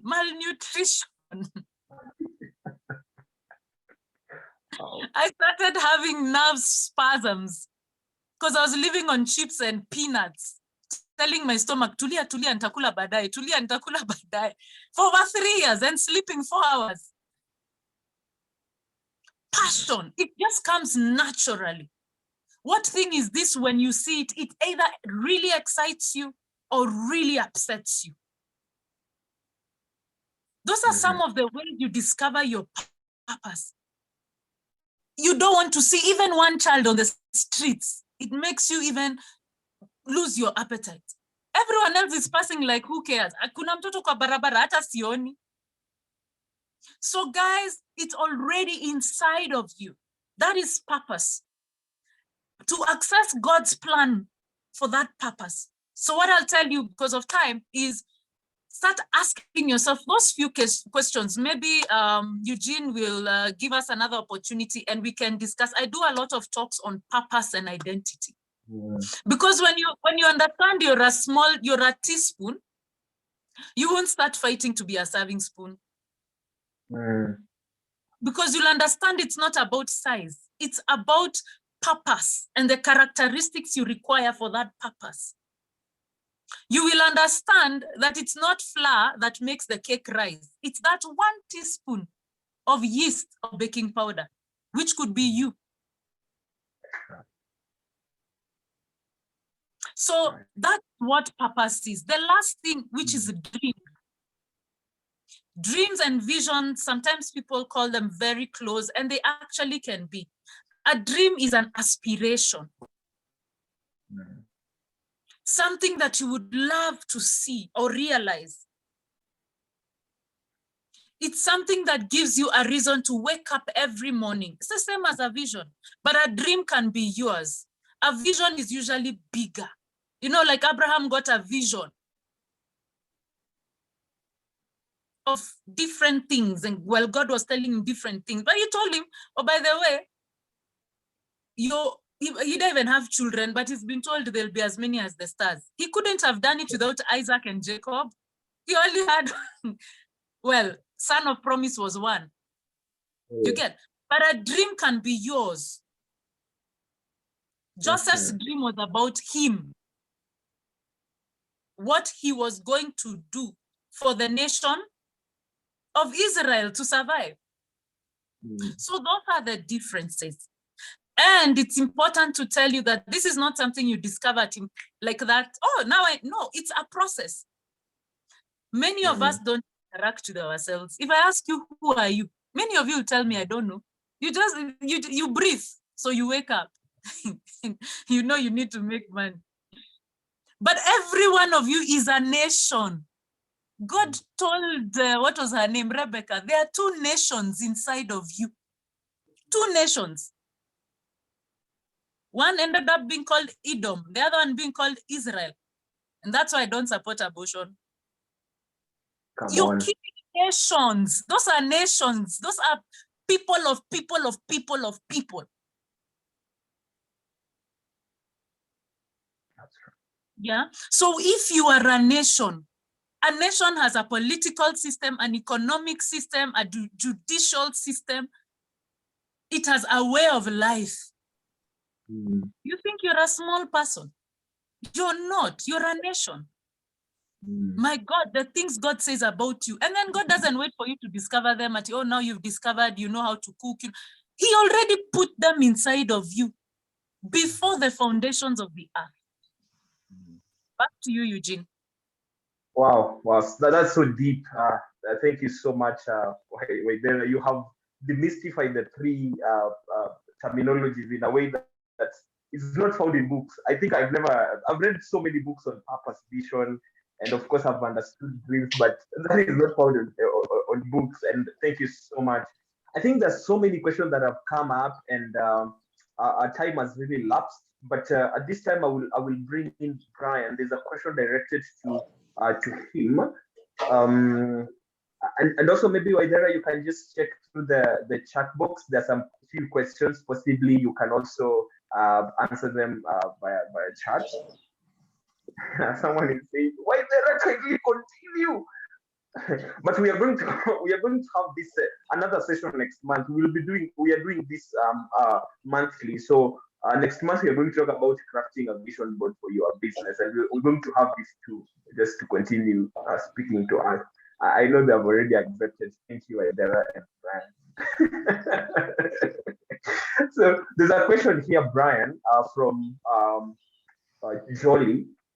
How do I avoid being stale in business, knowing that technology is changing?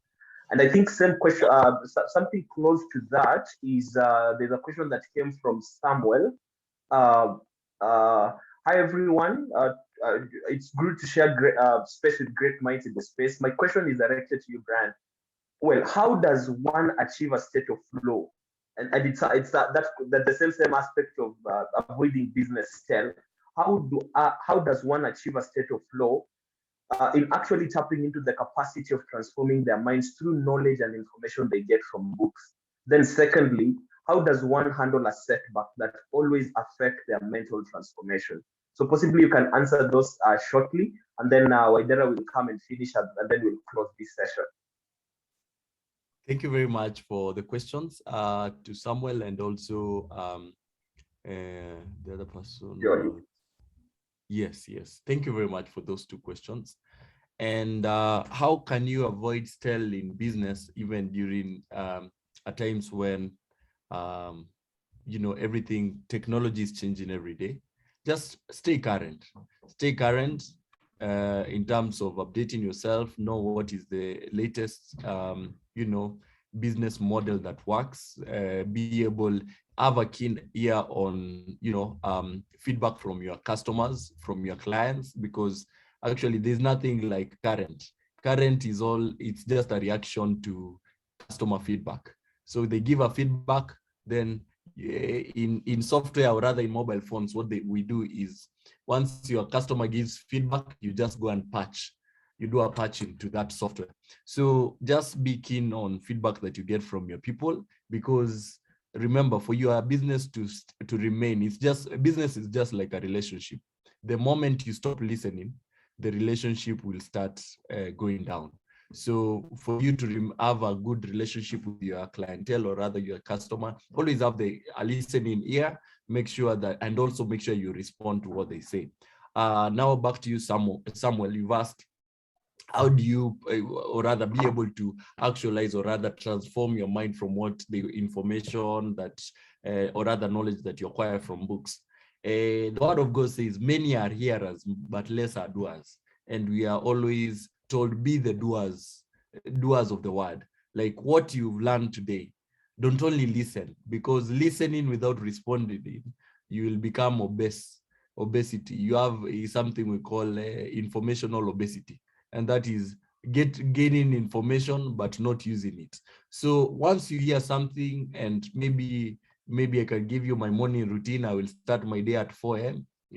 On the best days. So I'll start my day at 4 a.m. At times I'll pray in tongues for at least 1 hour, 4 to 5. Then I will start my day. As I'm praying in those tongues, definitely there are things that I'm doing. Maybe I'm taking a quick shower and all that, dressing up and listening to also worship in the midst of all that. So maybe someone will hear this, that Brian wakes up at 4 a.m. One of you, beginning Monday, will start waking up at 4 a.m. And trust you me, maybe the first 2, 3, 4 days, you'll be waking up, you ask yourself, I forgot this is international. Sorry, my brother from Sierra Leone. I meant when you wake up, the first few days, you'll start asking yourself, I've just woken too early. What do I need to do? And then maybe 2, 3 days after, you'll say, maybe let me try read a book. And you will start acquiring new skill. By the time, actually, when my camera was off, actually, I was having my lunch. and that tells you how early my day started. So don't just be those people who acquire knowledge, but once you hear something that is transformative, put it into action. Then the last question was, how do I handle a setback that, you know, affect, you know, a mental transformation? From a personal level, I've gone through setbacks that have had the, you know, the capacity of taking me down and having me lose value to myself. But there's one thing, and immediately I saw that. Actually, I'm currently also reading this book. It's called Life Challenges, Your Opportunities. It's written by one John Hagee. And I like he breaks life into 3 categories. He says that God has given you a promise from his word. And then you have to come into a problem. You start by the promise, then you get a problem. And then how you respond to that problem will determine how quickly the provision comes. So life revolves around those three things. Number one is promise, like the children of Israel, I'll give you a promised land. Number 2 will be a problem. You have to walk through the desert, because until you change your mindset, I will give you the promised land, but you people will move with the same mindset that you moved from your land of captivity. You bring the same mindset in your land of promise. You will end up now becoming a captive of yourself. And it's better to become a captive of someone else rather than a captive of yourself. So number 2 will always come the problem. And then number 3, your ability, or rather your attitude toward approaching that setback, will come with provision. So take it easy. Just know that problems are inevitable. They are unavoidable. Setbacks are unavoidable, but don't dwell too much on that problem. Actually, my great mentor, Dr. Chris Kirubi, he once told me, handle both success and setbacks in the same way, because they are all intruders. The same way they came in is the same way they will leave. So once they come in, just appreciate they are around, but do something to make sure that you don't stay there. God bless you. Thank you. Incredible. Thank you. Okanda? Yes. I think before you let Brian go, there's someone who has a question directed to Brian. They are asking, it's Leon. Leon is asking, he's also specializing in cybersecurity and cloud. So he's asking how he can use his skills in the business field. Okay, I'll give you a one skill that it's not very useful, but if you use it very usefully, you can be able to, you know, to make good money. You realize this is cybersecurity. At times, getting an opportunity in an organization is always very hard. And I will give you my model. Our model worked for us. Number 1, when I was in that cybersecurity training, I established that Centum didn't have a cybersecurity division. And as we speak to, and what we did with the small team that I used to do prayers with, I identified a team of 10 people that we could be able to do something for Centum. And by the time I was approaching my business mentor, Dr. Chris Kirubi the late, I did not just go to pitch, but I went with a cyber report telling them, hi guys, we go to your system, and this is what we've been able to get from your system. So, but I'm not a bad person. We are good people. We are here to help. And from that pitching, today I'm the head of the cybersecurity division. So always, as long as you have a good intention, not to steal or to kill or to destroy, because that makes you a devil, feel free to exercise your cyber acquired skill in a good way, but also expressing yourself in a potential way. You can go and hack a bank, you know, don't transact any money. Just go to them with a report and tell you people, you guys, I was just exercising my cybersecurity, you know, skills, and I ended up in your system. And actually, by a touch of a button, I would have transacted this amount of money. So I also have been able to come up with a model or other solution of how you can be able to upgrade your systems. But before that, I need you guys to sign a contract for me, and we can further. And in case they give you trouble, just give me a call. or send me. Feel free also to reach me on my social medias. Instagram is Brian Mwau, Twitter is Brian_Mwau, and also LinkedIn is Brian Mwau. And also you can always Google. Wow, great. Maybe Ogada, we can take one more question and then we will close it. Yeah, sure. Okay, I have seen a question from Emily, and I think I'll direct it to Waithera. So Emily is saying, we have dreams, sometimes a vision board for our life, but times what you only miss is human resource. That is good connection. So to see to see you through, especially when you are starting. So how do a person build useful personnel rather around you to ensure you actualize your vision, especially if no one knows you, as Waithera puts it?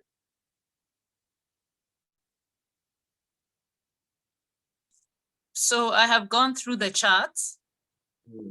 And I've seen, yes, there's a question you have asked, and then there's also this one I've seen on the circle. What we have to understand is that it takes time. The same way you cannot fan a tree or beat it to grow faster. It's the same way we must all understand. And that is why it is good to do something that you enjoy, that is part of you. Because even if the money is not coming immediately, you're enjoying it. You're seeing its impact. You're seeing it changing lives. You know, I have a young guy in my ecosystem. When I chose him to be the youth representative in Dandora, his friends came and told me, huyu hawezi kutusimamia, yeye ni fundi wa mbao tu. That guy, by the way, this week, he's the one who was, what was he doing? He was having some conversation with Ruto in that economic whatever of his. That guy, when Sakaja first went to Dandora, he told him, as we are business people, what are you going to do for us in business? This was 5 years ago or so. Sakaja was so shocked by his confidence. He was like, who taught you business? He said alternatives. Sakaja called me. I'm with your people.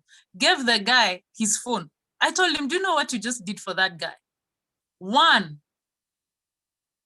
you trusted a guy in Dandora with your phone. That built his confidence. Two, you've given him influence in his community. Who is this that Sakaja and this guy know in common?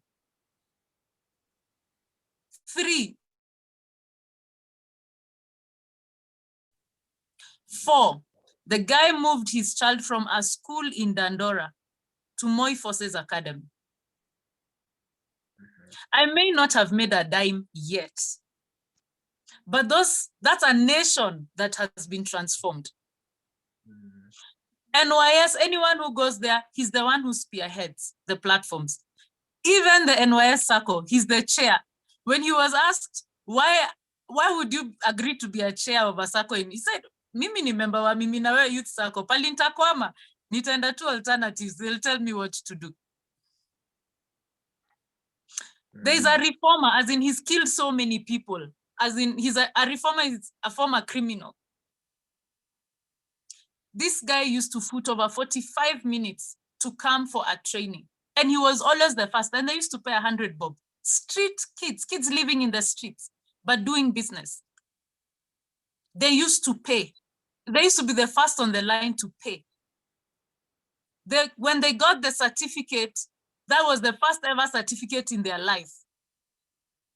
These guys registered an organization which we even helped them pick the name. Long story short, this guy started his own organization.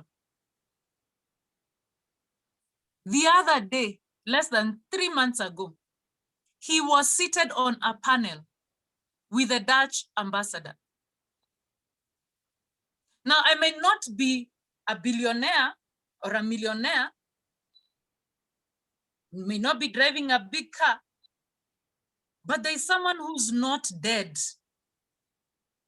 Because I woke up in the morning and went to Dandora to train entrepreneurship. For me, I pray that God would count that more for me. than anything else. So guys, money follows solutions. Okay, if you have a good solution, even if you hide in the middle of a forest, people will find you. But you have to learn to be patient because it takes time to get credible. It takes time to get visibility. As I've told you, alternatives is 8 years. I can't tell you how many voluntary work I did, how many networks, how many meetings, as in I was just everywhere. Everywhere. Today, I can't even get the time to do the things I used to do 3 years ago. Today, someone cannot come and tell me we'll give you visibility. I'm like, I have enough. Now you have to pay for my time, as Brian said. You pay, and I'm not negotiating. 5 years ago, I'd be like, I'll carry even your handbag. I'll carry your suitcase wherever you're going. I'll be your PA. So guys, you have to invest your time. You have to volunteer. This thing of wanting to be paid immediately and nobody knows who you are. It takes time. We have 14 million youth aged between 18 and 35 in Kenya. You're already asking for money. How much competition do you have? So you have to be willing to be patient, understand that success is a journey. Failure is an ingredient. Guys, there is nothing that starts and ends successfully. Life is a laboratory. In the lab, things fail. They don't close the lab. They continue testing until they discover what or the right way to do it. You can't fail in the lab and then until you say, oh, I'm having a mental health issue. You wake up the next day and try differently. Oh boy. Journey to success. It doesn't make you a failure. Failure is an event. It is not an identity. And you should be happy to fail because or greater. You don't define yourself with failure. If this business doesn't work, what have you learned from it? Shut it down. Apply the lessons to the next one. Failure is an ingredient. It is the inside side of success. Ni kama nguo, you know, if this is success, this is failure. You can't separate the two. It's just part of it. And it's nice. Ask Steve Jobs. Uliza wase wa Google, ask, what is his name? Bill Gates. Warren Buffett, you think they've never lost money? Just part of the ingredients. Secondly, I would like to request, and I'm throwing this out there because I'm in a space of young Christian people. Listen, guys, you can't do this thing alone. Eugene, you can't do this thing alone. Brian, you can't do this thing alone. We have to partner. I can see guys asking, I need to learn about purpose. I need to learn. To be honest, these are things we should have been taught in high school. Yeah. So that we can start discovering them. But we weren't. I discovered my child's musical skills by the time she was 2 years. Because I had been taught how to look for them, how to identify gifts. She didn't need a music teacher. She already was musical before she could even talk. The same with every one of you. But nobody discovered it because no one was paying attention to you. Some of us even got beaten for it. We partner. As I've told you, we have the Intercounty Young Entrepreneurs Association. It's free. We have Mimi Nawewe Youth Circle. Yes, it's open to the public. And guys, let me tell you, the reason people become wealthy is because they invest. You can't make every dime and then call yourself a millionaire. You know how long that is going to take? Maybe never or forever. But you have to learn to inculcate or to build a saving culture in you. You have to learn to pay yourself first. You pay God, then you pay yourself first. What you pay yourself first is what you save. At least 2.5% of what is coming through your hands, whether it's a gift, whether it's a salary, whether it's an allowance, 2.5%. Our circle, you save a minimum of 35 bob per day. This circle, we are now, through the circle, we are able, one, to help you get get loans, you get training, you get access to networks. And if you're in the same sector of value chains, we can help you build economies of scale. But if Eugenia decides I can do it on my own, Brian decides he can do it on his own, Waithera can do it, we are all suffering because youth are not organized. If 14 million youth save 1 shilling, that's 14 million, like that, 1 bob. If they save 5 shillings, that's like 70 million, like this. If you're putting 70 million in a bank every month, who won't listen to you? And then you say nobody's listening to us, nobody. But then we are not organized. You first pay yourself, then you pay your landlord, you pay your for your clothes, you pay fare, you pay everyone else. You learn to pay yourself first. That saving is what now you start doing what? Converting to investments. A SACCO, as long as it's profitable, at the end of every year, gives you at least 9 to 10% dividend. When you borrow money, most SACCOs are at 1% reducing balance. This is the first national youth SACCO, and we've gone through hell for it to remain open today. And when I say hell, I'm not removing any word from that, any letter from that word. But we have to come together. I'm throwing the challenge to Eugene. I'm throwing the challenge to Brian. What can we do to come together to ensure that what these business leaders are getting has signs of growth, is productive, is profitable, and it is sustainable? I have a sustainable ecosystem. How can Brian help me strengthen it? Yeah, to make sure that all these young people can be able to get access to finance. Sure. Youth would get money from banks. Let's not lie to ourselves. They call youth high risk. You all know what it's called. And then you're told you don't even have collateral. You're high risk. If you're in agriculture, you're double. Your agriculture is high risk, plus yourself, you're high risk. 70% of the youth are in the rural areas. All these platforms alternatives have a free option. The Agro Hub. So guys, for me, I tell you, it's you. Are you committed to your future? Look for me. If you're committed, you just send me your name, the name of your business. I'll forward it to the relevant person. You will be added to the Inter-County Young Entrepreneurs Association. If you're in agriculture, you will be added to the Agro Hub. When there's an organization for when there's a forum or something you're interested, you say, I would like to attend this. Alternatives tries to see how you can attend it. How many young people have opened opportunities for? Some of them tunaonanga tu majuu wakishinda top 40 under 40. It's true. So I throw it back to you. And this is the first time I've actually said this in a forum, Eugene. If you've got young people from across the county, why am I having to look for them across the county? I have over 200 of them, but why do I have to, if you have them? Why can't I help you build what you're building? Yeah. Through this ecosystem that is now credible and visible and recognized locally, regionally, and internationally. Why do you have to suffer on your own?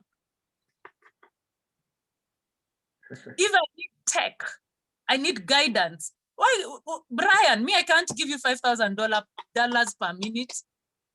But our sisters and brothers over here need opportunities. I know how to bring them together. Help me where I need help. Let that be your way of impacting. But if kila mtu is building, let me tell you, the kidney has never worked on its own. The liver has never worked on its own. And then it dries, the whole body dies. And I'll never try to be Eugene, because the moment the liver tries to behave like the heart, again, I die. So the question is, shall we be intentional about it? Are we serious? Because me, I'm tired. Guys, it's been 8 years. I'm even the one who wrote an article on the startup bill for job creation. Yeah, I saw it. Sakaja picked it up. Juzi, he was apologizing to me, but anyway, this thing passed to the Senate. Lakini si unajua ilikuwa mia National Assembly. So now, even the Nigerian one, if you wonder how that whole story started, it was me and 2 Nigerian guys. In less than 1 year, Nigeria has its bill. Ours is stuck in National Assembly. 12 months, Nigeria has its bill. This one lady here, seated during COVID, influenced 2 Nigerian guys. You are nation. How was I? I've never even been to Nigeria. But I have influenced something great in Nigeria. Did they pay me? Not a dime. Kila kitu ilikuwa WhatsApp.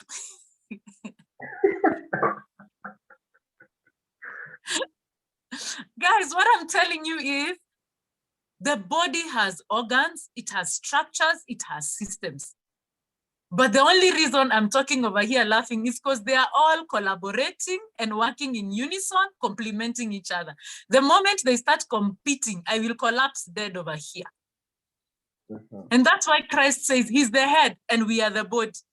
If kichwa yangu hata ikitaka kwenda popote, if the body is not cooperating, even the head is going nowhere. Jesus trusted us with a very big mandate. He's very trusting. So guys, I am throwing this to you. You want to learn about the circle? You want to save in the circle? Oh, my, let me switch off my video. My whatever is threatening. I need to charge it. But if you're keen on this, guys, me, I'm game. Eugene, you tell me what you want. I have a whole ecosystem. I can transform this nation with you guys, my team and everybody else. I don't even need 1 year. I just need you guys to be committed. So back to you guys. Whoever is interested, I'll write my number in the chat group just now. By the way, and I only have 1 number. Hata sina ile ati PA uchukua. I only have 1 number. Whoever is looking for me, from the president to the pauper, this is the number I have. There is no other number I give. If you're serious, WhatsApp me. Don't call me because I won't have a record of the conversation. WhatsApp me your name, what you do. I will get you added into these platforms. If it's the circle, our circle officer will call you on Monday. Be intentional. Take it up. And then, Eugene, we say, from here, what next? Back to you. Wow, great. That was so powerful. I don't know what else you guys will want. I think that was just a wonderful submission. Thank you so much. I see Brian has it's just nodding. I don't know if you have anything to add, Brian, and then we will wrap it up with some way forward just now. Brian, you're muted. Sorry. For me, it's just to express my great admiration to the entire team and also to my great panelist, Gaito. Let's actually connect. Let's connect and be able to take this further. And yeah, I'm also happy to partner with or my email has been shared just there. So for all those willing to reach out so that we can be able to do things together, work out together. Please reach out. Gaito, let's also be able to see how best we can formulate something and be able to maybe finance source for the project that you're doing, because that is absolutely inspirational. You can tell from the passion. And maybe just say close remarks. My close remarks say that every vision, because I believe we are all here because we are brought together by a good vision. Every vision rides on the wheels of information. And now that we've been able to acquire this information during the session, let's now, set the pace for the other people so that by the time we're meeting next time, we've been able to tap to the different, because I believe from the people who are, from the more than 40 people who are in the group, I saw the number rose to even close to 60. I believe there are more than 60 opportunities here. And if we can be able to leverage and tap one dimension from one person to another dimension in another person, we can be able to form one congrutum. Conglomerates, yes, that can be able to impact not only Kenya, but also Africa. So thank you very much. And that was my time. God bless you all. Thank you. Well, thank you so much. I don't know if Waithera, you have a closing remark. I know you have spoken about so many things which I've also been taking into consideration.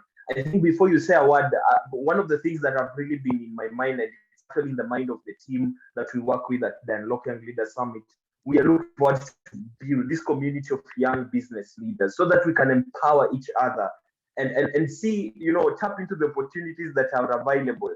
And it's quite amazing because the other day I was just reading a report. Kenya is actually the sixth, top six, startup is it in Africa? So there's so much that we can achieve. There's so much that we can do together.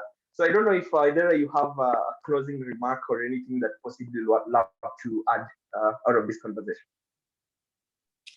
I will say kudos to every young person that made the time. That's the first step, that made the time to actually come and listen to this conversation.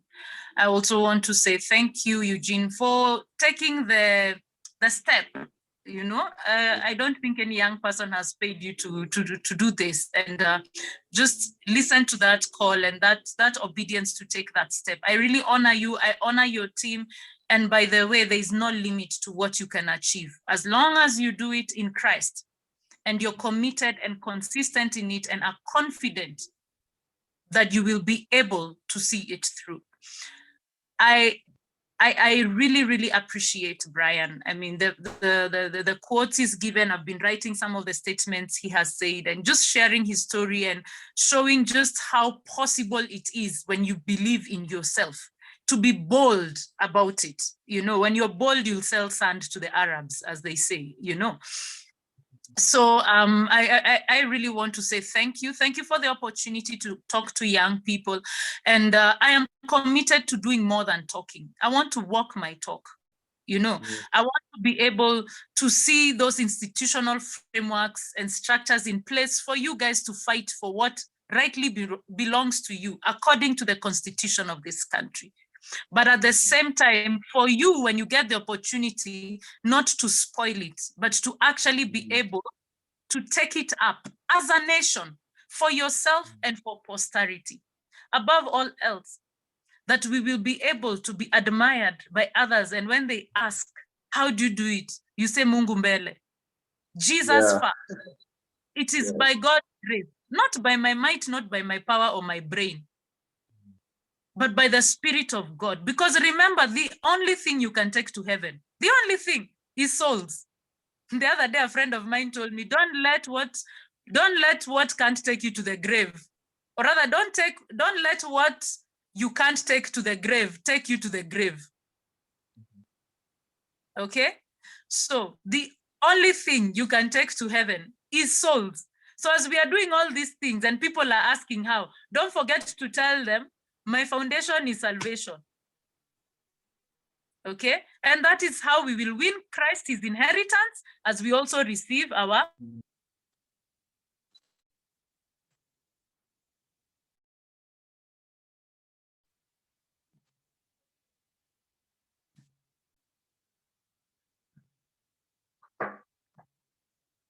I think Gaido's phone has gone off. So back to you, Okanda. Sorry. Yeah, I've noticed that. Thank you so much for that. Brian, I'm also audible. I saw my network was a bit fluctuating.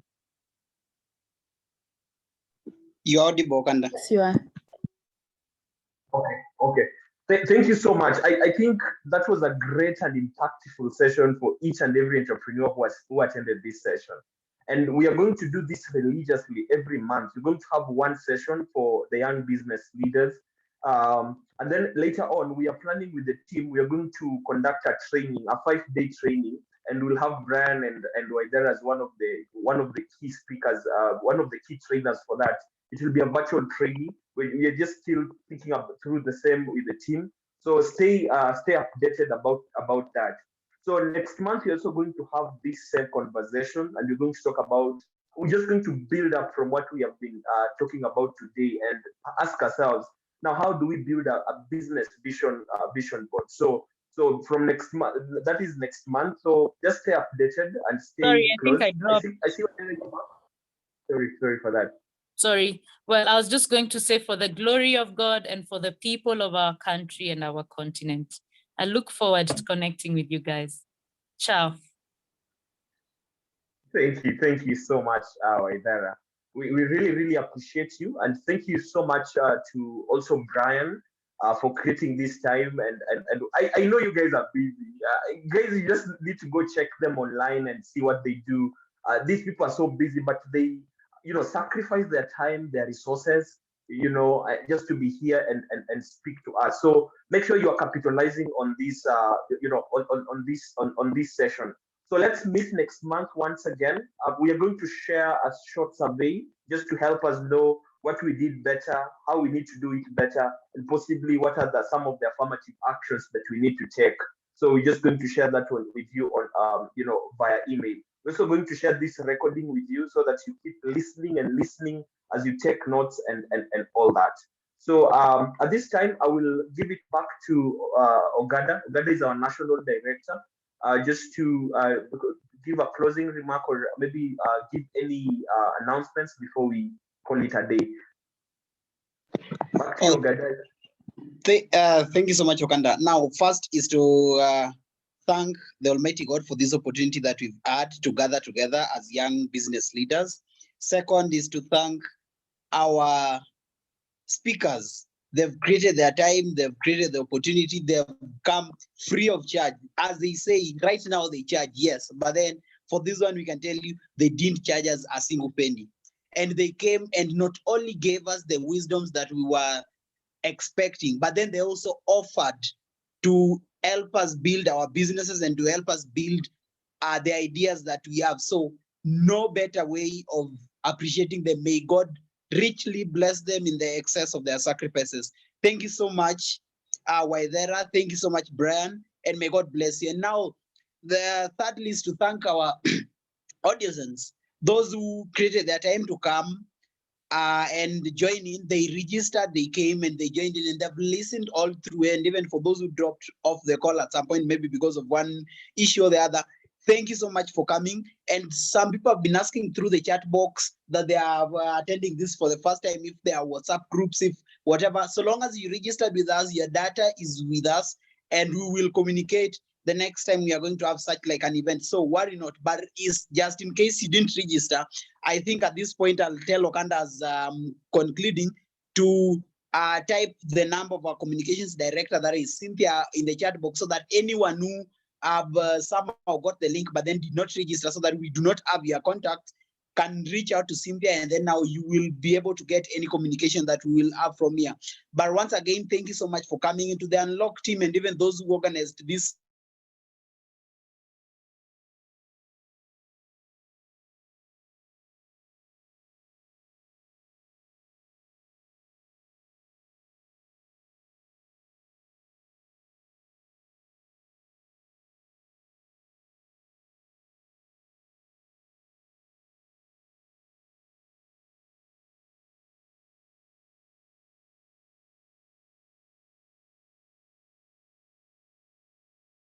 Prayer.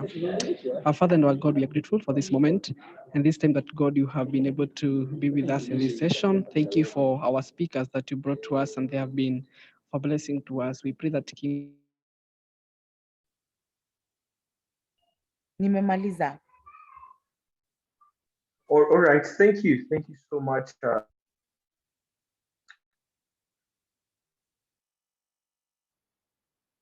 is happening? Are you able to hear me? Yeah, I can hear yes, you.